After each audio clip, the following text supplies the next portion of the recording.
When Big Mobile charges you an arm and a leg, they're taking your money and your power.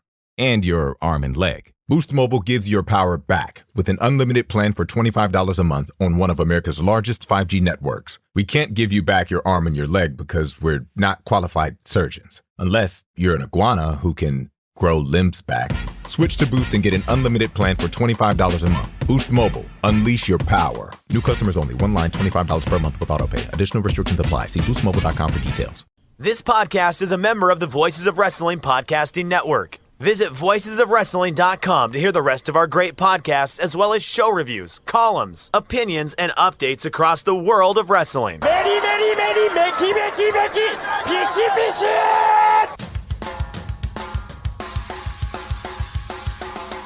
You are listening to the Flagship Podcast with your hosts, Joe Lanza. Have to break it to you. I normally record this show pantsless. And Rich Crage. My God, just play along with it. It's wrestling, man. Just let yourself go for a minute.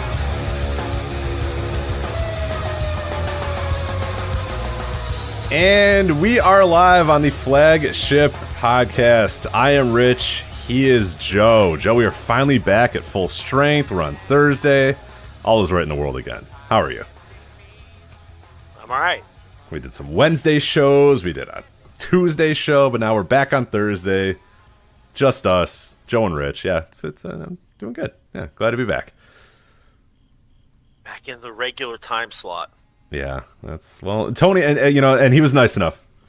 TK was nice enough to, we came to an agreement, shook hands, and we said, you know what, let you have Wednesdays for a little while again. So they got Wednesdays again, and look, it was a pretty good rating, other than the Weather Channel. AEW got a decent rating this week. So I thought that number held up very well, all things considered. Considering an entire state didn't have power, a bunch of people are anticipating a natural disaster in their house, and everybody was watching the Weather Channel. Yeah, that did pretty good. I would say finishing 9th to 7 weather shows in Tucker Carlson is pretty good. Well, I had read somewhere that Tucker Carlson wasn't really Tucker Carlson. They preempted him for hurricane news.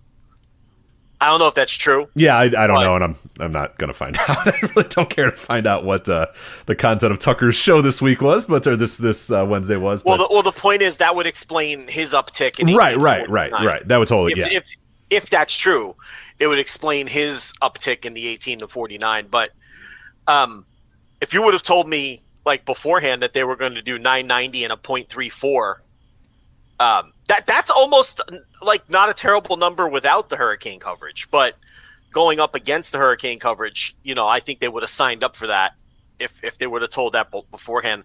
Certainly, I thought they were going to do way worse, and not just going up against the hurricane coverage, because maybe people that don't live in America don't understand, but when something like that happens here, people just put on the news and they leave it on for a day and a half. Right, myself included, and I don't exactly know why. I guess it's an American phenomenon. It's not people think it's like a torture porn thing or whatever, and maybe it is. Maybe it's partly that. I don't know why. I'm just fascinated by it. I'm just interested in, but hurricanes, major tornadoes, major weather things, it's around the clock. People that's what they watch. And that will be on my TV tonight when I'm done with this show, seeing blizzards, all that shit. Yeah. It's just kind of, I don't know why. I can't really explain it. Same thing with me when there's a major thunderstorm going on or a major tornado or whatever. I put on my TV right away. Oh, what's going to happen? Let me get the updates about what's going to happen or whatever. And I don't know. And especially in this case where the hurricane doesn't affect me in any way, shape, or form whatsoever. But I don't know. It's just something that I guess it's an American thing, and I don't know why. I don't know how it started or why or whatever. But yeah, it's something that is hard to explain to somebody that why would you watch a natural disaster take place that doesn't affect you or whatever. And I don't know why. I don't know. It's that combined with there really wasn't a lot announced for the show either. I guess because, he gave people the option to take the night off if they were flying in from that area or lived in that area. So all of those things combined, I figured, they're gonna do a I talked about this behind the paywall. I thought they tank that would all tank the number, and you just kind of throw it out and then see what they do next week. But it's pretty much just a slightly lower than normal number, I would say. So from that standpoint, the ratings stood up. And I know I kind of have changed my recording schedule a little bit. Now that the kids have started school, that's the reason for that. I got accused by someone in a message of changing the recording schedule and not talking about ratings because they're not favorable to AEW. Yeah, I knew it. I knew you were, because you're a coward, Joe. You're a fucking coward. Which is hilarious. I mean, it's like, no, I have to pick kids up from school. I mean, but you're a coward. I mean, let's be honest. But also, what's funny is during that period, their ratings are good. Like they're very good. Their ratings have been good every week. Like that doesn't make sense from that standpoint either, because the ratings, like since All Out, have all been really good. So it's just like, but anyway, so my recording. I love it so much. People are crazy. So people are very crazy, yeah. Out of their minds. So my recording schedule changed, but after a few weeks of that, people were like, we want the ratings talk. So, what I say now behind the paywall is, all right, I'm doing this, at fucking noon or whatever, but we'll do the rating talk a little bit, if we do the flagship on a Thursday, we'll do it here. So I'm glad you brought it up, because I was going to bring it up either way, because people love the ratings talk, Rich. They do. They do. Love that shit. So there's your ratings talk. I thought it was a shockingly good, maybe wrong verbiage. These people accuse me of dodging talking about it, so I better get my verbiage right. I thought the number held up shockingly well, was my take. That's probably, it sounds like you agree. Yeah, no, I definitely. I thought it was going to get absolutely pulverized, especially with such a big state, and AEW's home base being in Florida, obviously a lot of the fan base being in the direct eye of a storm, plus all the storm coverage. And when those ratings came out, the first thing I looked at is I clicked it, and it was just Weather Channel, and I'm like, oh my god, I'm gonna have to scroll pretty far to find AEW, and it wasn't bad. Yeah, 9th is not too bad. I really thought I was gonna have to scroll a lot more. I did love in that rating chart, I don't know if you noticed this, but like the men 18 to 49 was like the brightest green I've ever seen it. Like those dudes were just like, screw the storm, I got my wrestling to watch. Like it was so it's so bright green. Go look at that chart. It's the brightest green you've ever seen in the sea of like, off green, kind of yellow, and here's this like bright green. You're like, whoa, what's that? And it's men 18 to 49 who have no time for the Weather Channel. So yeah, that's men 18 to 49 a 0.46. Probably sick of it. Their wives are sitting there, watching their girlfriends are watching the storm guys. Well, come on, put the wrestling on. Well, here you go. Look, the 5 to 6 Storm Center on the Weather Channel was number 1 overall for the night, and was also the only hour of TV that beat Dynamite and men 18 to 49. Yeah, that's what I'm saying. Yeah. So after that, they're like, you know what? I can't watch this anymore. Right. I'll take anything. Oh, pro wrestling's on. I'll take it. So someone else made a good point too. You look at this chart, and it's all there's only TBS and Bravo are the only 2 non-news stations in the top 50 period. If you would count ESPN as news, since it's like Sports Center. Right. Oh wait, there's one Lifetime show at number 43 too. So that's it. There's a couple Bravo shows, the wrestling on TBS, and then one show, Married at First, whatever the fuck. First Sight, I believe, right? Well, the first 2 letters, well, maybe, because it says Married at First ST. Maybe that's short for Sight. You're probably right. At number 40. Don't ask me anything about that show. I've never watched it. So I think my wife it is as that, described. I think it's pretty obvious by the title of what it is. But I think my wife watches that. It's one of those awful shows where people are just doomed to waste yes. X amount of time in their life because we could try to make this work. It's like, I think if it's the show I'm thinking of, it's relatively young people too. And they're like pretty average looking. Like they're not super hot people like some of the shows pick, but they're not like sea creatures, and they're relatively young. And I just, and I'm watching this with my wife, and my first thought was, okay, these people have massive personality flaws that have yet to surface if they need to be on this show. Right. If they can't find people in the open market, which has never been easier to find people in the open dating market these days. But I know complete psychopaths that have no problems dating. You know what I mean? Right. So you know how broken you have to be?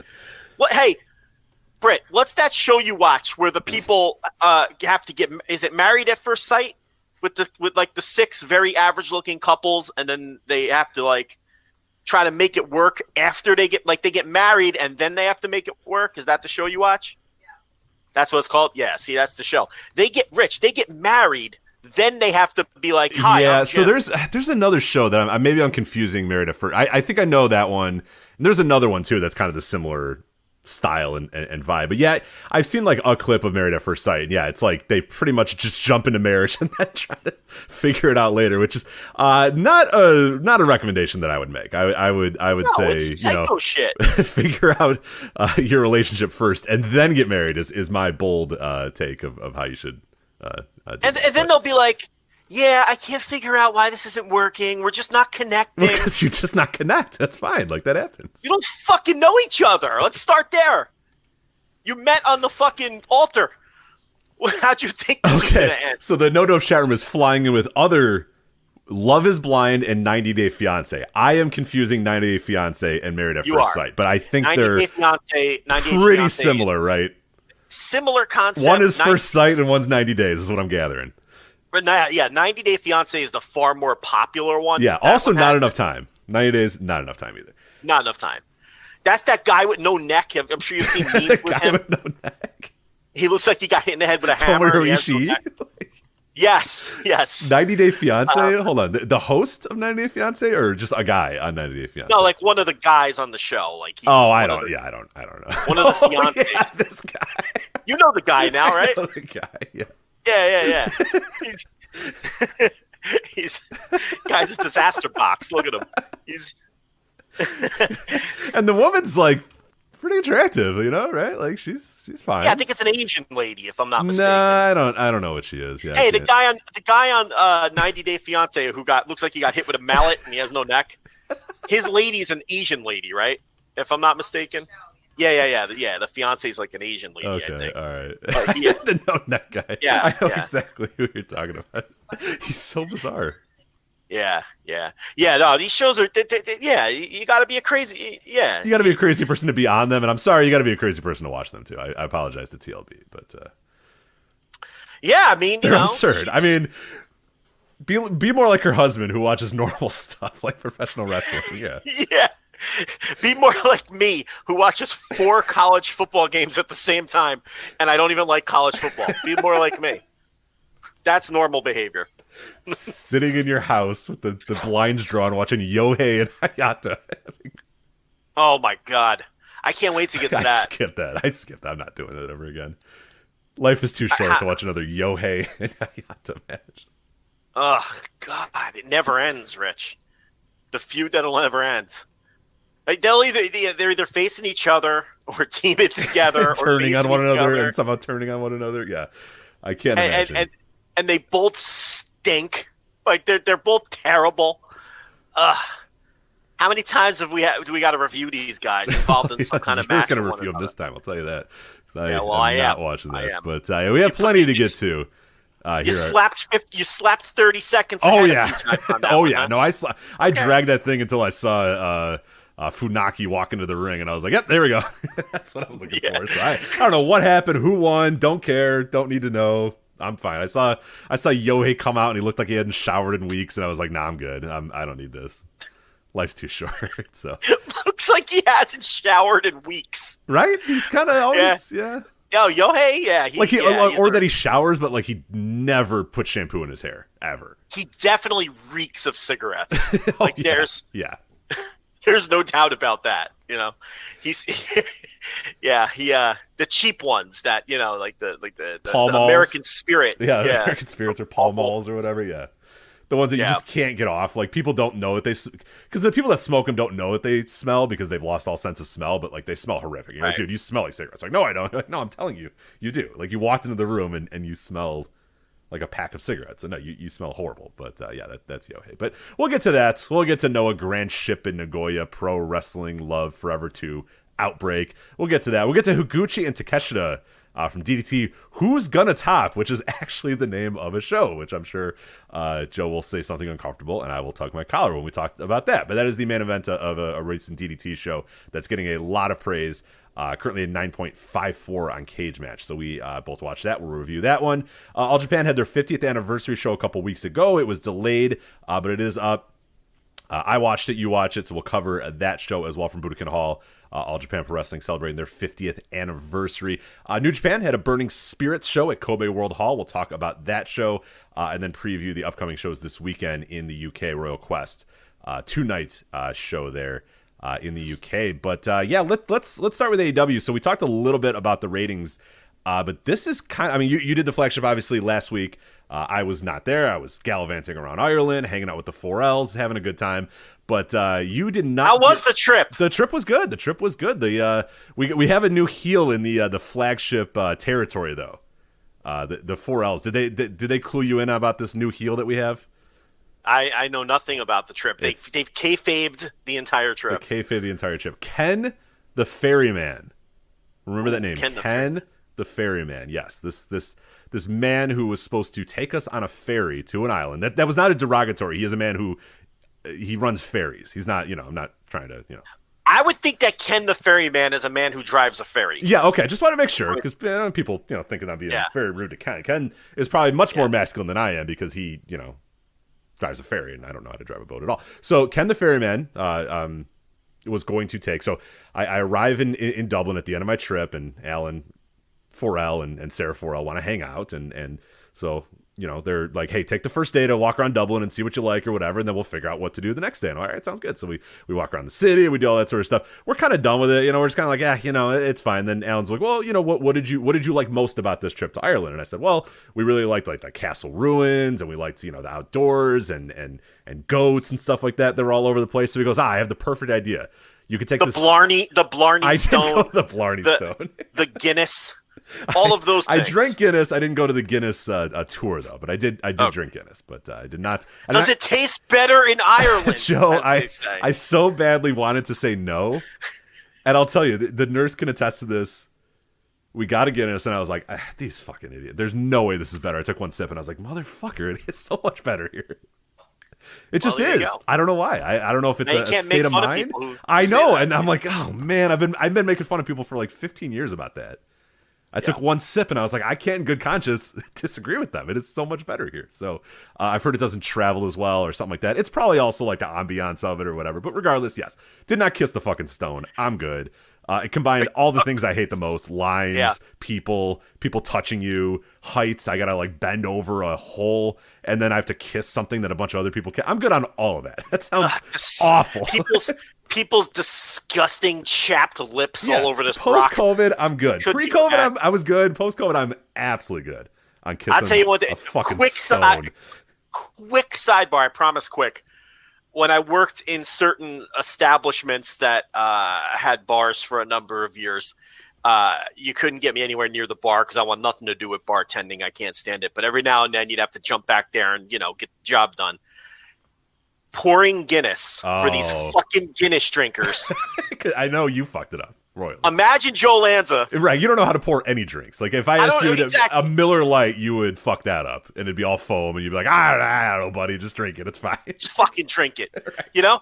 It's trying to pour these people with their Guinnesses, and they're telling me to tilt the fucking mug, and I'm like, you gotta 3/4 pour it, and then you gotta go back like a minute later and pour it again, and so you're I'm like, guy. I'm only back here because the bartender had to take a shit. Okay, you can get your Guinness when Frank is back behind the bar. I'm not dealing with this. I'll crack open a bottle. I can open a bottle cap. I can do that for you. That's it. But, yeah. Listen, I got a can opener, and I got all kinds of bottled beer. That I can handle. You want this fucking Guinness with the 19-step pour, you got to wait for Frank. Anyway, go ahead. Anyway, so Alan's like, all right, well, if you're not down with the city, like I have some outdoors thing you can do. We have to go to this one area in Dublin. I'll drive you there, And then we have to talk to a guy named Ken the Ferryman. And Alan says you go to this little like area, and Ken the Ferryman puts you on a boat, and then he takes you to this island. This island's got like an old castle on it, and there's wild rabbits everywhere or something. And I'm like, Alan, that sounds fantastic. That sounds like a great day. So we meet Alan. He's delightful as you can imagine. Alan is great. Sarah's great. We take the ride. Alan spends the entire time pointing out his childhood like haunts. He's like, "That's where I played soccer or football. That's where I played rugby." It was adorable. And they're all the most innocent things. Yeah, of course. Right? Yeah, it's like, Alan. Yeah. It's the greatest. Yeah, he's like, "Oh, that's He's where never my mom lived." I was like, "Oh, okay, cool." He's never like, "Oh, that's where I finger banged Dolores O'Callahan." Like none of that. No, it's like that's where I went to secondary school. That's where I played rugby, and I'm like, "Oh, that's cute. All right. Well, that's where my mom worked." I was like, "Oh, all right, cool." Like he's like that dentist office. My mom worked there. I'm like, "Oh, that's cool. That's awesome." So, all right, so we get to this place. It's called Dalkey Island, by the way. Dalkey Island is the island we're trying to go to here. Okay.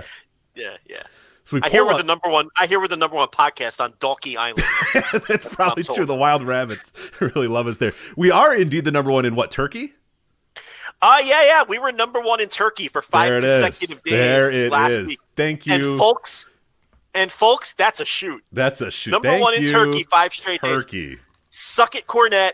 Suck it, Conrad. Who else? Anybody, because we're number one. Yeah, so just suck it, everybody. The Orange Show, that sucks. That's garbage. You know. Get that out of there. Yeah, the villain podcast. What's Regal's? The angry villain or something? Sure. Yes. Yeah. Well, loser. He's in the dust in Turkey. That's really all that matters pal. here. Hit the bricks. Yeah. Fuck yeah, Turkey. Turkey's big. That's big. That's a big country. Large country. Very large. It's a lot of people. Long. Yeah, it's long, it's large. Yeah, that's Isle of Man. While I'm happy to be the number one podcast in the Isle of Man, I mean, one guy listens to us, Isle of Man guy, and that really, if he just doesn't listen to other wrestling podcasts, we're number one. So it works out great. But Turkey extends between like 2 continents. That's what I'm saying. Country, that's big stuff. That's huge stuff. So yeah, it looks like a giant wang, like connected to Asia, but penetrating Europe. You know what I mean? Yeah, I do. Yeah. So anyway. You are listening to the number one podcast in Turkey, and this is what they're getting here. So thank you, Turkish listeners, for your support here. So we get to Dalkey Island, and we're walking around and we're wandering, and Alan's like, "I think it's right over here," and it's right over here, and we're kind of walking around a bunch. I can tell the nurse is kind of like, "Do these people know where we're going at all?" And I did. I trusted Wholesome Alan to get us where we needed to get to. So we get there. And Alan goes, "Oh, here's where Ken the Ferryman is," because he did this once before. And he goes, "Oh, I've done it. I've taken a trip with Ken the Ferryman before." So we show up, and Alan's kind of looking around. He's looking around, and he goes, "He'll be here any minute, I'm sure." And then Sarah points out, Sarah, the smart one of the bunch, says, "That door was open last time we were here. That door is padlocked shut this time." And Alan goes, "I'm sure it's fine." As he says that, it starts pouring rain, just raining buckets. We're not prepared for rain because it was a beautiful day before that. So we're sitting there. It's just pouring rain. No Ken the Ferryman. Yes, Ken, I tell you, he left you stranded on the Emerald Isle. He did. So then Alan's like, "Well, he's on Facebook. Go look up Ken the Ferryman on Facebook and see if there's an update." Can't find him. Because now he's hot at Ken the Ferryman. And then he's calling Ken the Ferryman. We got Ken the Ferryman's number. He's calling him like, "What the fuck's going on here? Ken the Ferryman. I got these people from across the world." Do Irish phone numbers have like odd numbers of digits? Oh yeah. It's Alan gave me his number, and he's like, "Just text me." And I'm like, "Alan, just text me." Like, I don't understand. You gave me like 11 numbers and a plus sign. Like, I don't know what to do with that. Just text me. Like 2 digits, a dash, 4 more digits, a dash, letters. It was I was like, ampersands. I was like, "Here's my number. Just text me." Just I think it'll be a lot easier if you. And then 10 seconds later, there's a message from Alan. I was like, "Thank you. All right, that's good." So this fucking Ken the Ferryman doesn't answer his phone, nothing. So we eventually, after like an hour, have to give up. We're sitting there in the rain waiting for Ken the Ferryman. Every time a boat comes by, we're like, "That's him. That's Ken the Ferryman." No Ken the Ferryman. No idea where he is. There's guys walking up the street. A guy gets out of a car. Alan runs to the car. That's Ken the Ferryman. It wasn't Ken the Ferryman. It was just a guy. So eventually we decide to kill it. It's over. So we go to a pub, Joe, and we drink Guinness at the pub. So while we're doing that, properly poured. Yeah. Oh, of course, it was fantastic pour. So as we're doing this, Sarah gets up and she leaves to go get other drinks at the bar or whatever. So she comes back and goes, "I got news on Ken the Ferryman." And we're like, "I don't know how this happened, but okay. What's the scoop on Ken the Ferryman?" And she says, Someone told me how this like it gets around. I guess it's not a big city. Someone said that Ken the Ferryman wasn't doing ferries today because the currents weren't right. And, you can't. That's reasonable. I gotta say. And I hate to, because we were bashing Ken the Ferryman for the last 2 hours. Like the whole drink, as we're drinking over the we're just ragging on Ken the Ferryman. What's going on? Don't show up on your job. What? I mean, come on, answer your phone, do something, or whatever. She comes back and says Ken the Ferryman said he doesn't run because the currents aren't right. We kind of had to tip our cap to Ken the Ferryman because it's like, I don't know the currents. Like, I'm not sure. We walked out and we're like, yep, looks good to us. Like, that's fine. You kind of got to trust the ferryman. You do. Part of us was like, oh, come on. But then we're like, well, I mean, he would know much better than us what the currents are. But it's kind of like if only Kobe had trusted his pilot and not insisted to go to practice. You know what I mean? It's like, it's very similar. Yeah. You could be at the bottom of the fucking Bering Strait or whatever the fuck that is out there. We're near the Bering Strait. By the way, this ferry ride was like 2 minutes, by the way. You could see the island. Like you could swim to it if you needed to. But as I believe Alan shared on our Discord, it said, do not swim in the water. It will destroy your insides, essentially was what the sign said. I was told you dove right in. I did not dive in. I thought about it because I wanted to get to that island. Because let me tell you, we're standing here looking at this island.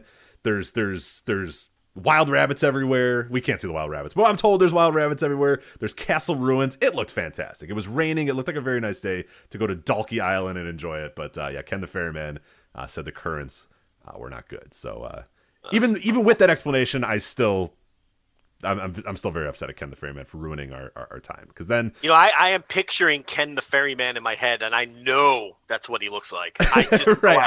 I'm not going to send you a picture.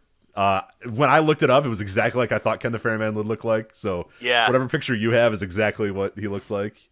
Well, I'm thinking like a cross between the Gorton's Fisherman and the new and that New York Islanders logo that got rejected by the fans. Yes, remember that guy? Of course. Yeah. Like that's what I'm picturing, like a dude in a raincoat. So he's a little little haggard, got a little gray beard.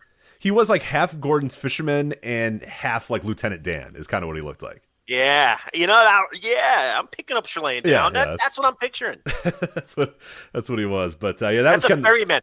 If you shake his hand, I guarantee his hand may as well be a leather glove. It's rough. He's been pulling up anchors for years with those ropes. Yeah, he's got ropes. He's handling the ropes rope every day. Yeah. His hands are dried and cracked. Right. He smokes something. It's either cigarettes or a pipe. Oh, I or hope a it's cigar. a pipe. I hope it's a pipe. But he smokes some type of tobacco. Okay, he drinks hard. This is the kind of man though who could put down a bunch before he's feeling it. Right? Oh yeah. He takes a handle of Irish whiskey on that boat every day and just nurses it all and he's day. He's a man of the sea. So I think right. He understands the currents, I would say. I would say he does better than me and Alan, who were like, I don't know, why is this guy not doing out here? What the fuck's going on here? Come on. And then you end up at the bottom of the fucking water. So it's like Gilligan's Island. You guys are on some remote Irish island. The nurse, Rich, the 4 L's, and Ken the Ferryman. And you're just out there and you're living off fucking... I was gonna say coconuts, but it would probably be potatoes. Potatoes and wild rabbits, I think, is all we would be. Right, and that's your sustenance, and you're just living out there, and it's and you're fucked at that point because you didn't trust the ferryman's instincts on the current. Trust Ken the Ferryman, on his website it says about Ken. It says Ken is so his knowledge of the sea and the waterways of Dalkey Sound are second nature to him. Ken is an oarsman in the East Coast rowing community for the past 45 years. So that is Ken, the ferryman. He's been doing this 45 years? He's been an oarsman in the East Coast rowing community. Oh, for 45 years. I don't know how long he's been doing ferries, but he is. This is an experienced ferryman. Yeah, man. His knowledge of the sea and the waterways of Dalkey Sound are second nature. Yeah. He knows those waters and he knows the currents. So. I mean, a little message of the voicemail would have been okay, but anyway, that's Ken the Ferryman. So, yes, there is a lot of Ken, as Jordan is finding out. There's a lot of Ken the Ferryman lore on his website. But so I apologize for the burial at the pub of Ken the Ferryman, but he's fine. He knows the currents better than Alan and I. But that was that. So then Ken the Ferryman met us late for where we were going to eat dinner, and then when we showed up, they were like, "We don't have any tables for you," so got to hit the bricks. So it was a bit of a disastrous. What the fuck? It wasn't enjoyable. It was all fun, all the same, because the 4Ls are fantastic companies. So.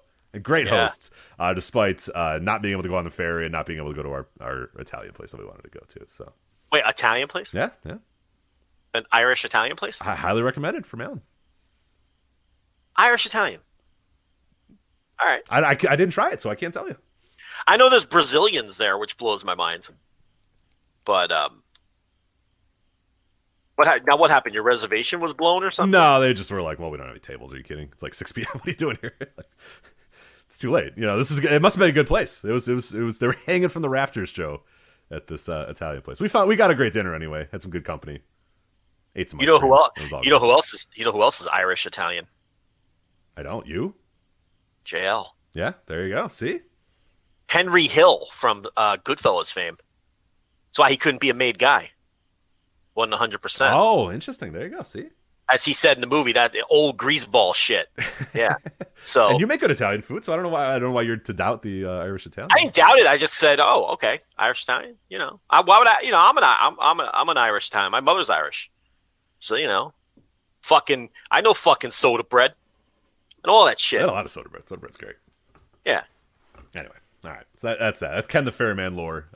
New heel in the territory, but it's not really his fault. He was probably doing the right thing, but did not get to go to Dalkey Island. But fantastic host, the 4Ls. Make sure you listen to Alan 4L's show on Pro Wrestling Torch. We are on there constantly. Chris's drafts, and I was on for Hiroki Goto and stuff. So plenty of stuff there. Pro Wrestling 30 Torch. for 30. Yeah, 30 for 30. Yeah, you had Hiroki frequent Goto. guest. You had the Waterfall Man. Yep. Yep. Waterfall You know who I got? Who do you got? The Samoan SWAT team. Fuck yeah. That's awesome. That show's not out yet, though, right? No. Hasn't been recorded yet. The Samoan SWAT team. I'm digging up some footage. Yeah. I got some rare stuff, too. I'm excited. There it is. That's PW Torch, Alan Farrell. Great host there. Sarah, I used to host the Two Sarahs podcast here on the Voice Wrestling Podcast Network. Smartly barely watches wrestling anymore. She is smarter than all of us. Again, as I said, the smart one realized the door was closed, realized that we should just give up, sitting in the rain wondering why we're doing this, also stopped watching wrestling, smarter than all of us. So yeah. I could put in a call, take care of this ferryman if you want. No. He seems like a delightful man. So okay. If the currents weren't good, the currents weren't good. You know what? You adjust and you adapt. So look, the ferryman doesn't call you; you call him. Right? Exactly. Yeah. Right. Right. He's there when he's there, and if he's not there, he's not there. Kenneth, the ferryman. How many people did you meet named Liam? Isn't that more of the British name, Liam? Yeah, I guess so. I'm not I sure. don't know. I don't know any. I'll be honest. I don't know a whole lot of famous Irish people. Anyway, I know Bono, and I know the Cranberries, and that's about the extent. Bono and the Cranberries. Who do you know that's like famously from Ireland? I love how in one case you name one man from the band. You're like, I don't know any of the oothers. Who knows the others? You're like, look, The Edge, I'm not sure of his heritage, so I'm just gonna go with Bono and leave the rest out because I don't want to be wrong.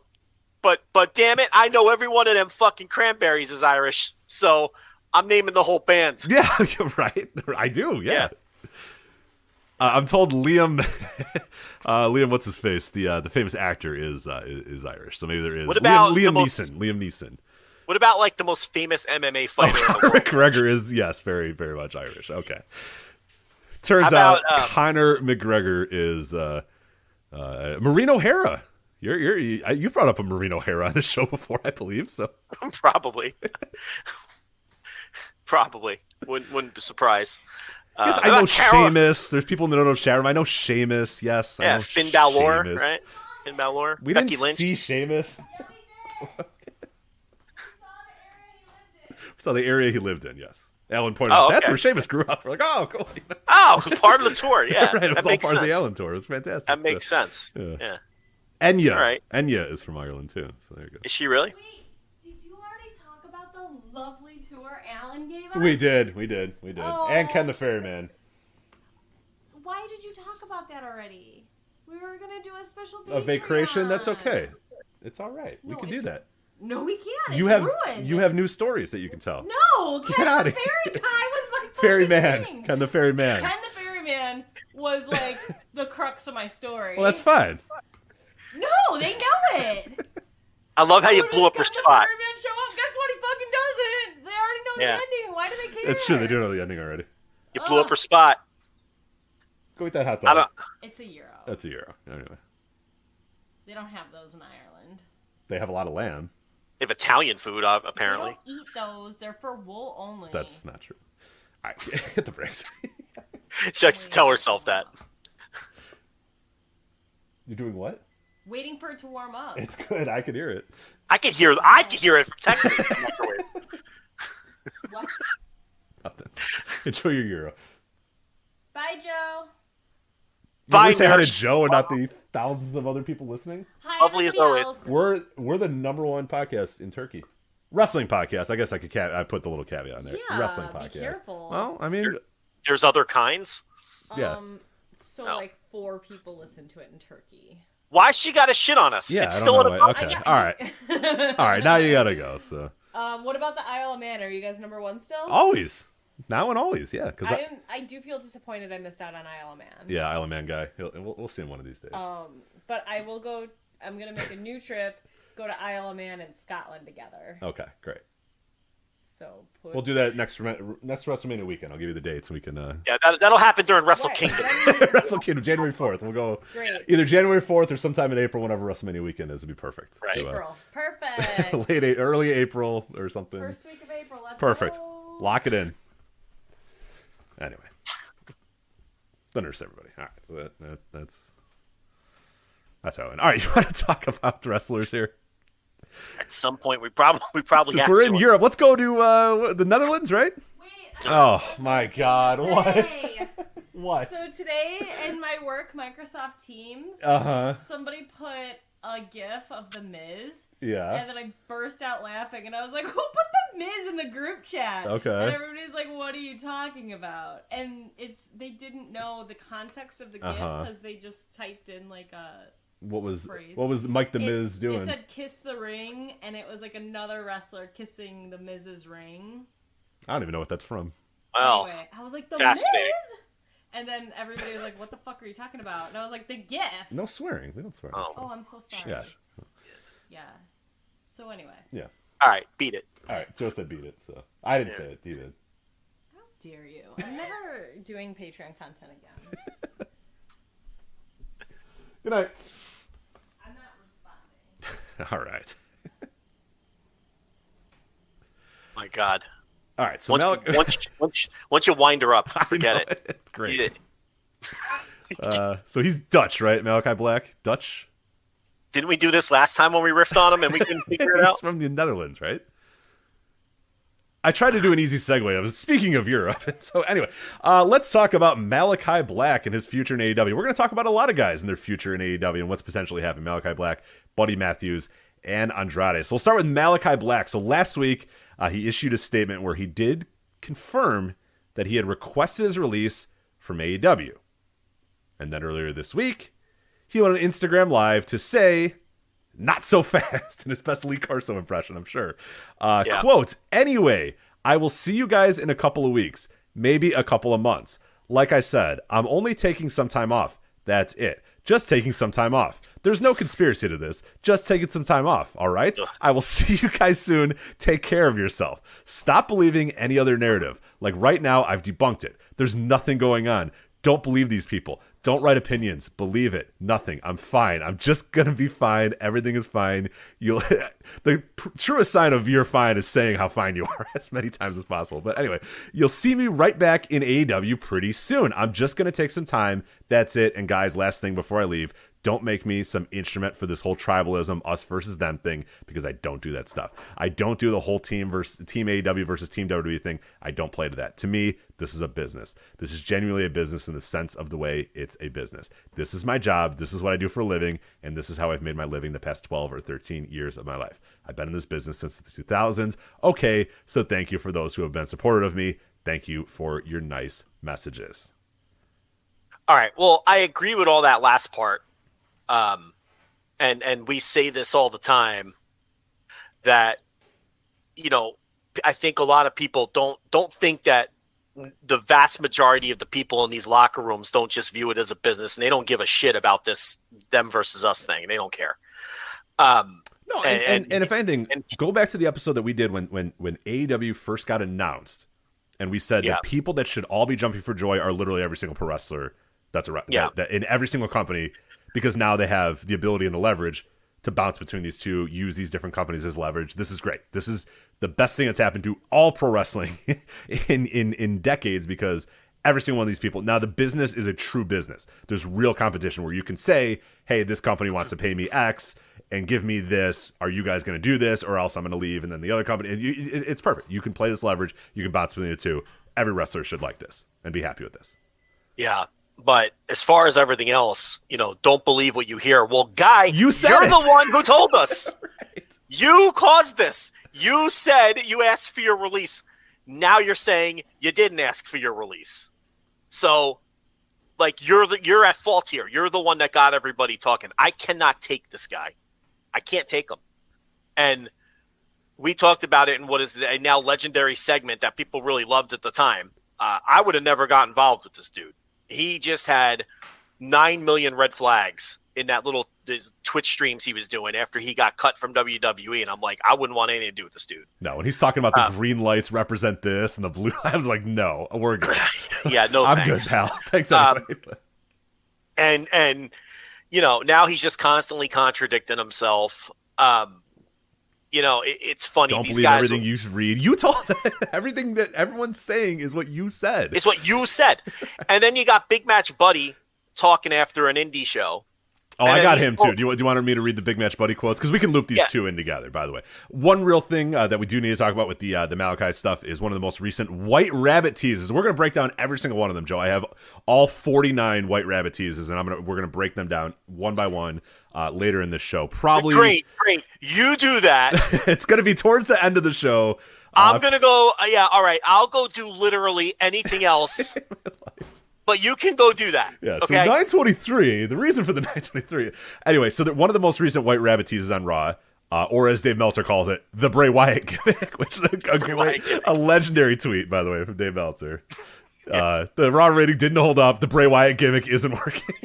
It doesn't even say the White Rabbit tease. It just goes the Bray Wyatt gimmick. I love it so much. Well, how does he know it's the Bray Wyatt? He doesn't. gimmick? Yeah, he doesn't. I have been under the assumption that Chloe 70 is going to blow Vincent Gallo on Raw all this whole time. I don't know what that means. I don't know what that is at all, and I don't want to know. So it's kind of a deep cut. Okay, but that's what I thought's been going on here. Maybe the No Dopes chat room will put me over for that since Rich is lost. But go ahead with. I want to be lost, but anyway. So there was a QR code, and in the code, the words "No man is ever truly good, no man is ever truly evil," which thankfully the faithful Reddit sleuths have pointed out are the lyrics of Malakai's WWE theme.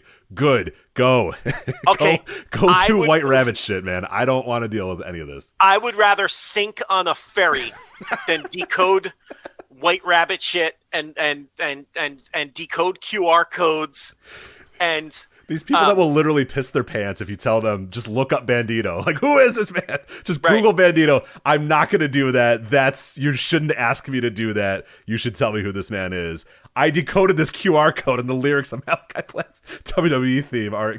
You can see them in the URL. Oh my god. No, Rich. It's even better. Do you know do you know even the deeper lore on the lyrics thing from the theme song? No.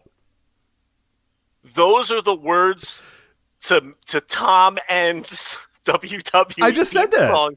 Listen, I'm not it's done. more? There's more lore than that? Will you let me finish with the lore? Okay. I apologize. Those are the words to Tom End's WWE theme song. If you play it backwards. Oh my god, you're making that up. No, I'm not. Oh my god. Number one, first of all, he had a theme song that you could play backwards, like a Charles Manson record. Number two, people figured it out. They will literally explode at the thought of finding out who Nick Gage might be. You know what I mean? Like the idea, just the very literally just piss their pants with the idea of Googling Bandito. These absolute dorks at some point played his theme song. Music backwards. They played it backwards to see if it said anything. And they were right. It did. The best part is it did say so. Oh my God. Go away. God. I hope Bray Wyatt. I want nothing more than this fucking White Rabbit to be Bray Wyatt and for Malachi Black to join him and for the fucking doll to be Alexa Bliss. I want the whole stable. You know how people are like, the black dots represent this guy and that. Great. I love it all. All those. I want 37 people to come out with Bray Wyatt and just be this giant unit of. I want nothing more than that to be the case. It would be incredible television if that's what happens. Please make that happen. I had to mute my mic. The best gimmick in wrestling Dark right Side now. of the Moon. Is there a movie that I can sync up his lyrics, his theme song to get some different, well, like listen, some, Rich, Wizard of Oz, Dark Side of the Moon type stuff, maybe? So. get on the case. Maybe there is. I'll have to watch every movie and figure it out. It's probably some terrible Rob Zombie movie or something. It's like you sync up his song with House of a Thousand Corpses, and and all the imagery is just, what was I gonna say? My stomach hurts. No, the best gimmick in wrestling is Paul Triple H Levesque signing every terrible wrestler that I never want to watch wrestle again. Great, I love it. Karrion Kross, perfect. Bray Wyatt, great. Do it. Sign them all. Sign Tom End, please. Get him in there and put him on Monday Night Raw, and even better, put them all in the same stable so they're all in the same segment of Monday Night That's Raw. what I'm saying. It'd be incredible television. Herd them all together. Fucking Alexa Bliss's doll. The whole fucking gang. The whole gang, Rich. Just put them all in there.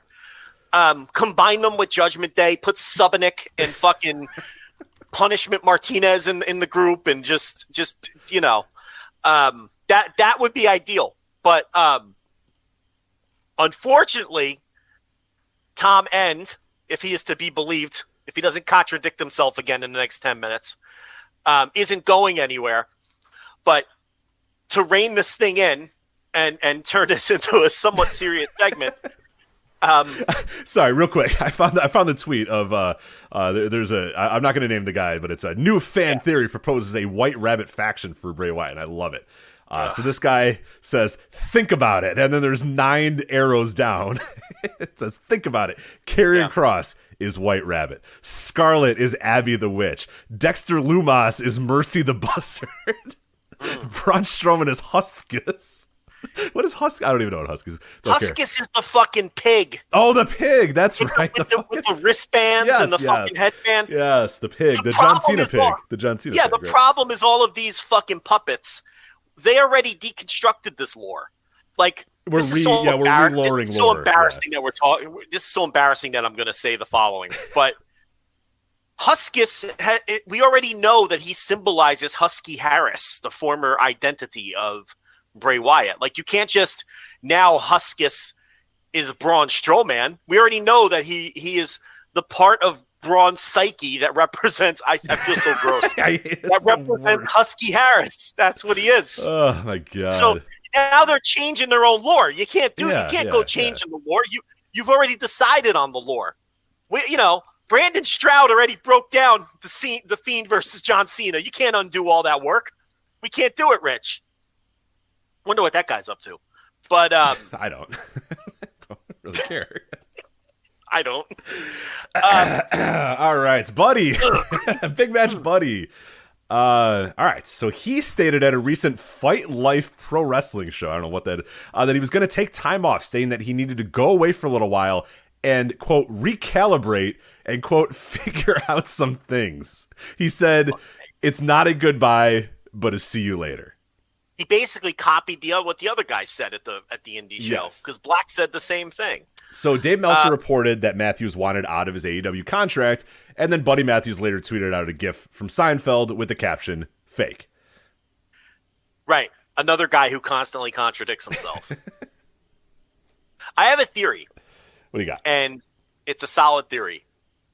whenever a wrestler denies something with an emoji and or a GIF, they're full of shit, and you should absolutely believe what they're denying. It's almost infallible. Jay White with the famous cap tweet at Dave Meltzer when he talked about how many years left he had on his contract. Right. Turned out to be true. FTR ball, then pretty much every Dave Meltzer quote tweet that he does. GIFs and emojis mean that the wrestler is absolutely full of shit and there's something out there that they don't want out there. Okay. But the wrestlers know. DJ Carl, he's pretty famous for that too. Yeah, the wrestlers know that the fans are just going to slap like on anything they put out there, and they have all the power in that scenario. You know what I mean? Like, so that's why they do that when they want to vehemently deny something that they know is true. It's always a GIF or an emoji. It's always something mysterious, you know. So yeah, this is another guy constantly. Here, listen, again, to try to reel this in and make this a somewhat serious segment for the number one show in Turkey. It's pretty clear what happened here. Okay. These guys wanted out. Malachi Black literally said that he requested his release. Yeah. Okay? And Tony Khan told him to go fucking kick rocks. We're in a wrestling war. You're under contract for about 5 more years, in his case anyway. You're not going anywhere. And, I also feel bad for Dave Meltzer and Sean Ross Sapp, because this is a story that's constantly moving and shifting and changing. There's different information every day. The principals involved change their story every day. And people are getting on Sapp and Meltzer because what they report one day either gets contradicted or changes the next day. I don't know what these wrestling fans don't understand. News changes sometimes. You know, news doesn't stay the same. Like, right. Something could happen today, and then something happens tomorrow that completely changes what happened today. And especially in a story like this, where these two guys they're changing their own story, let alone what the reporters are putting out there. So I think these guys wanted out. I think Tony Khan told them to hit the bricks. And, maybe he did offer him some kind of conditional release. Maybe he didn't. But, in the time that you were gone, and a lot of the audio that I did, both paywalled and Flagship, that's the tact I would have taken, you know? And you signed a contract. And here's the difference between AEW and WWE in that regard. And I don't think it's inconsistent, because there have been people in WWE who wanted out, and I said, just fucking let them out. You know, Pac, who was the recent one? Mustafa Ali, or Mustafa, whatever they call him these days.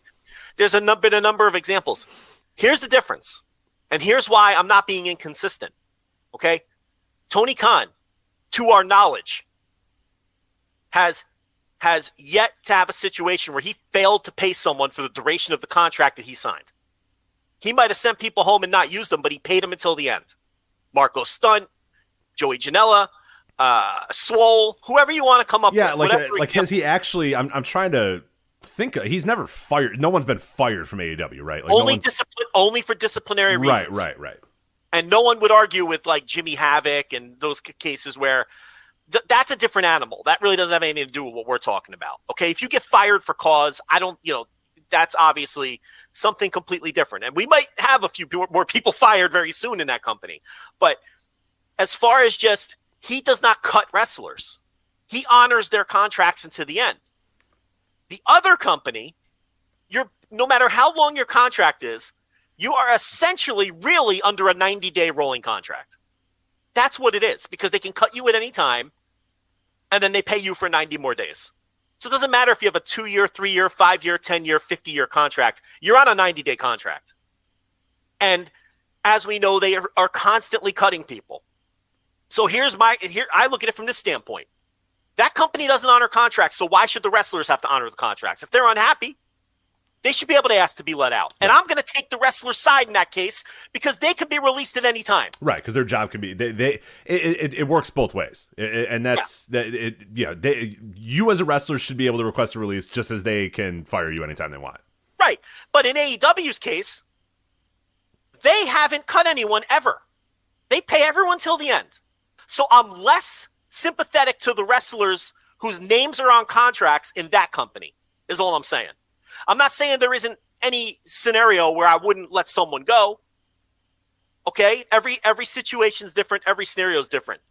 But I am far more, what's the word I'm looking for? I am far more sympathetic to the management in that company because they do things the right way and they pay people till the end. So that's the difference here. So I said last week, I'm in the middle of a wrestling war. You come to me, you want to go. I even said it about CM Punk a couple weeks ago with you. Right. Fuck that. I would pay him to stay home before I would let him go and moonwalk into WWE. Now, in his instance, there might be legalities and buyouts. That, again, that might be a kind of a different animal than this because of the incident. But listen, if Tony Khan told these guys to hit the bricks, especially when he knows that the other side is starting to tamper with his people, with Swerve Scott, they're knocking on his door and he immediately contacts his agent because he doesn't want to get in trouble, which was the right thing to do. And he says, look, you deal with this. And I'm going to go tell my boss that these guys called me. And he told WWE, you talk to my people. I don't want anything to do with this conversation. Right. So we know that they called more people.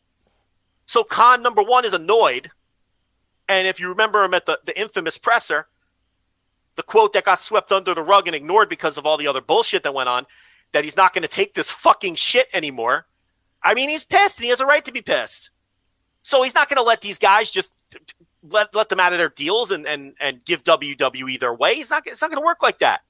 If he's got to pay these guys to sit home, fine. If he's got to pay them for a while they, what's the verbiage, recalibrate? Okay, whatever the fuck. But you're coming back to work at some point. Your check will be in the mail, waiting for you. When you're ready, we'll be ready. Yeah. So I don't blame him. That's exactly how I'd handle it too. Kick rocks. You're on paper for 5 years, buddy. Right, and the devil's advocate of that will be people saying, well, talent should have the ability to do that and leave when they want to leave and all that sort of stuff. And again, that's fine. But then you also have to accept the double-edged sword of that AEW can then just fire anybody anytime they want. That they can sign a guy to a 5-year deal and then decide, this isn't working. Hey, you got to go, and we're not paying you anymore. Like, if you're okay with that, then then that's fine. Then it's complete anarchy. It's like WWE, where it's anarchy and people can be fired and hired at any time, and contracts don't mean anything really. Contracts are only as good as, like you said, for a 90-day rolling period or whatever, and that's fine. But it can't be. It's got to be both ways. Then you got to be okay with TK walking into a room and going, "Hey, I signed you. You're not worth any money, so you got to hit the bricks. You're gone. You're gone. You're gone." If you're okay with that, then sure, yeah. Then maybe guys can say, hey, can I get my release and get released? But then you also have to be okay with that, with TK walking in the room and firing guys because he doesn't think they're worth the money that he signed them for. That's commie shit. We live in a society. We have contracts, and adults live in a society. I'm sorry. That's Karl Marx Wikipedia page bullshit. Listen, again, WWE, I'm not sympathetic because they're cutting people all over the place. That's a different animal. That's when I say, okay, well, you're not honoring the contracts. You have no respect for your end of the contract. So I don't think that your independent contractors have any respect for their end of the contract. Right, well, especially over the last couple of years when people were being fired, 2 months into a contract or whatever. It made the very name, the very idea of a quote unquote contract just ludicrous. If these people were just getting fired left and right, months into signing a new deal or whatever. I would love for this to be back like the territories where nobody had any contracts. Oh yeah, absolutely, yeah, and don't make no question. And I think we've been pretty consistent about that. And we'll do this show.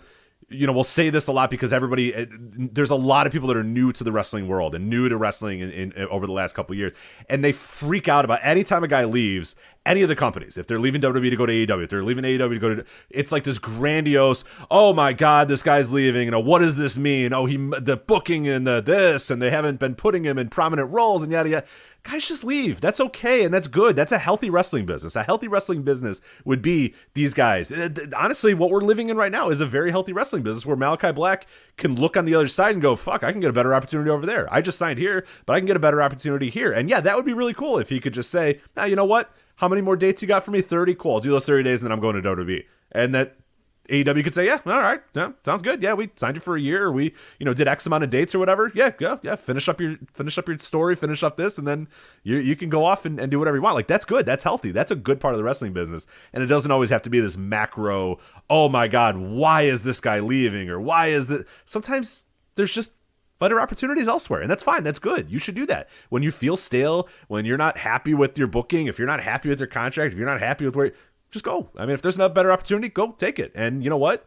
You could do WWE for a year and then decide, you know what? It was kind of better there in AEW. And then maybe you call Tony again and he's like, yeah, sure. Come on. Like that's a healthy wrestling business. That sort of stuff. Yeah. I mean, the territory days, contracts didn't come until I first start.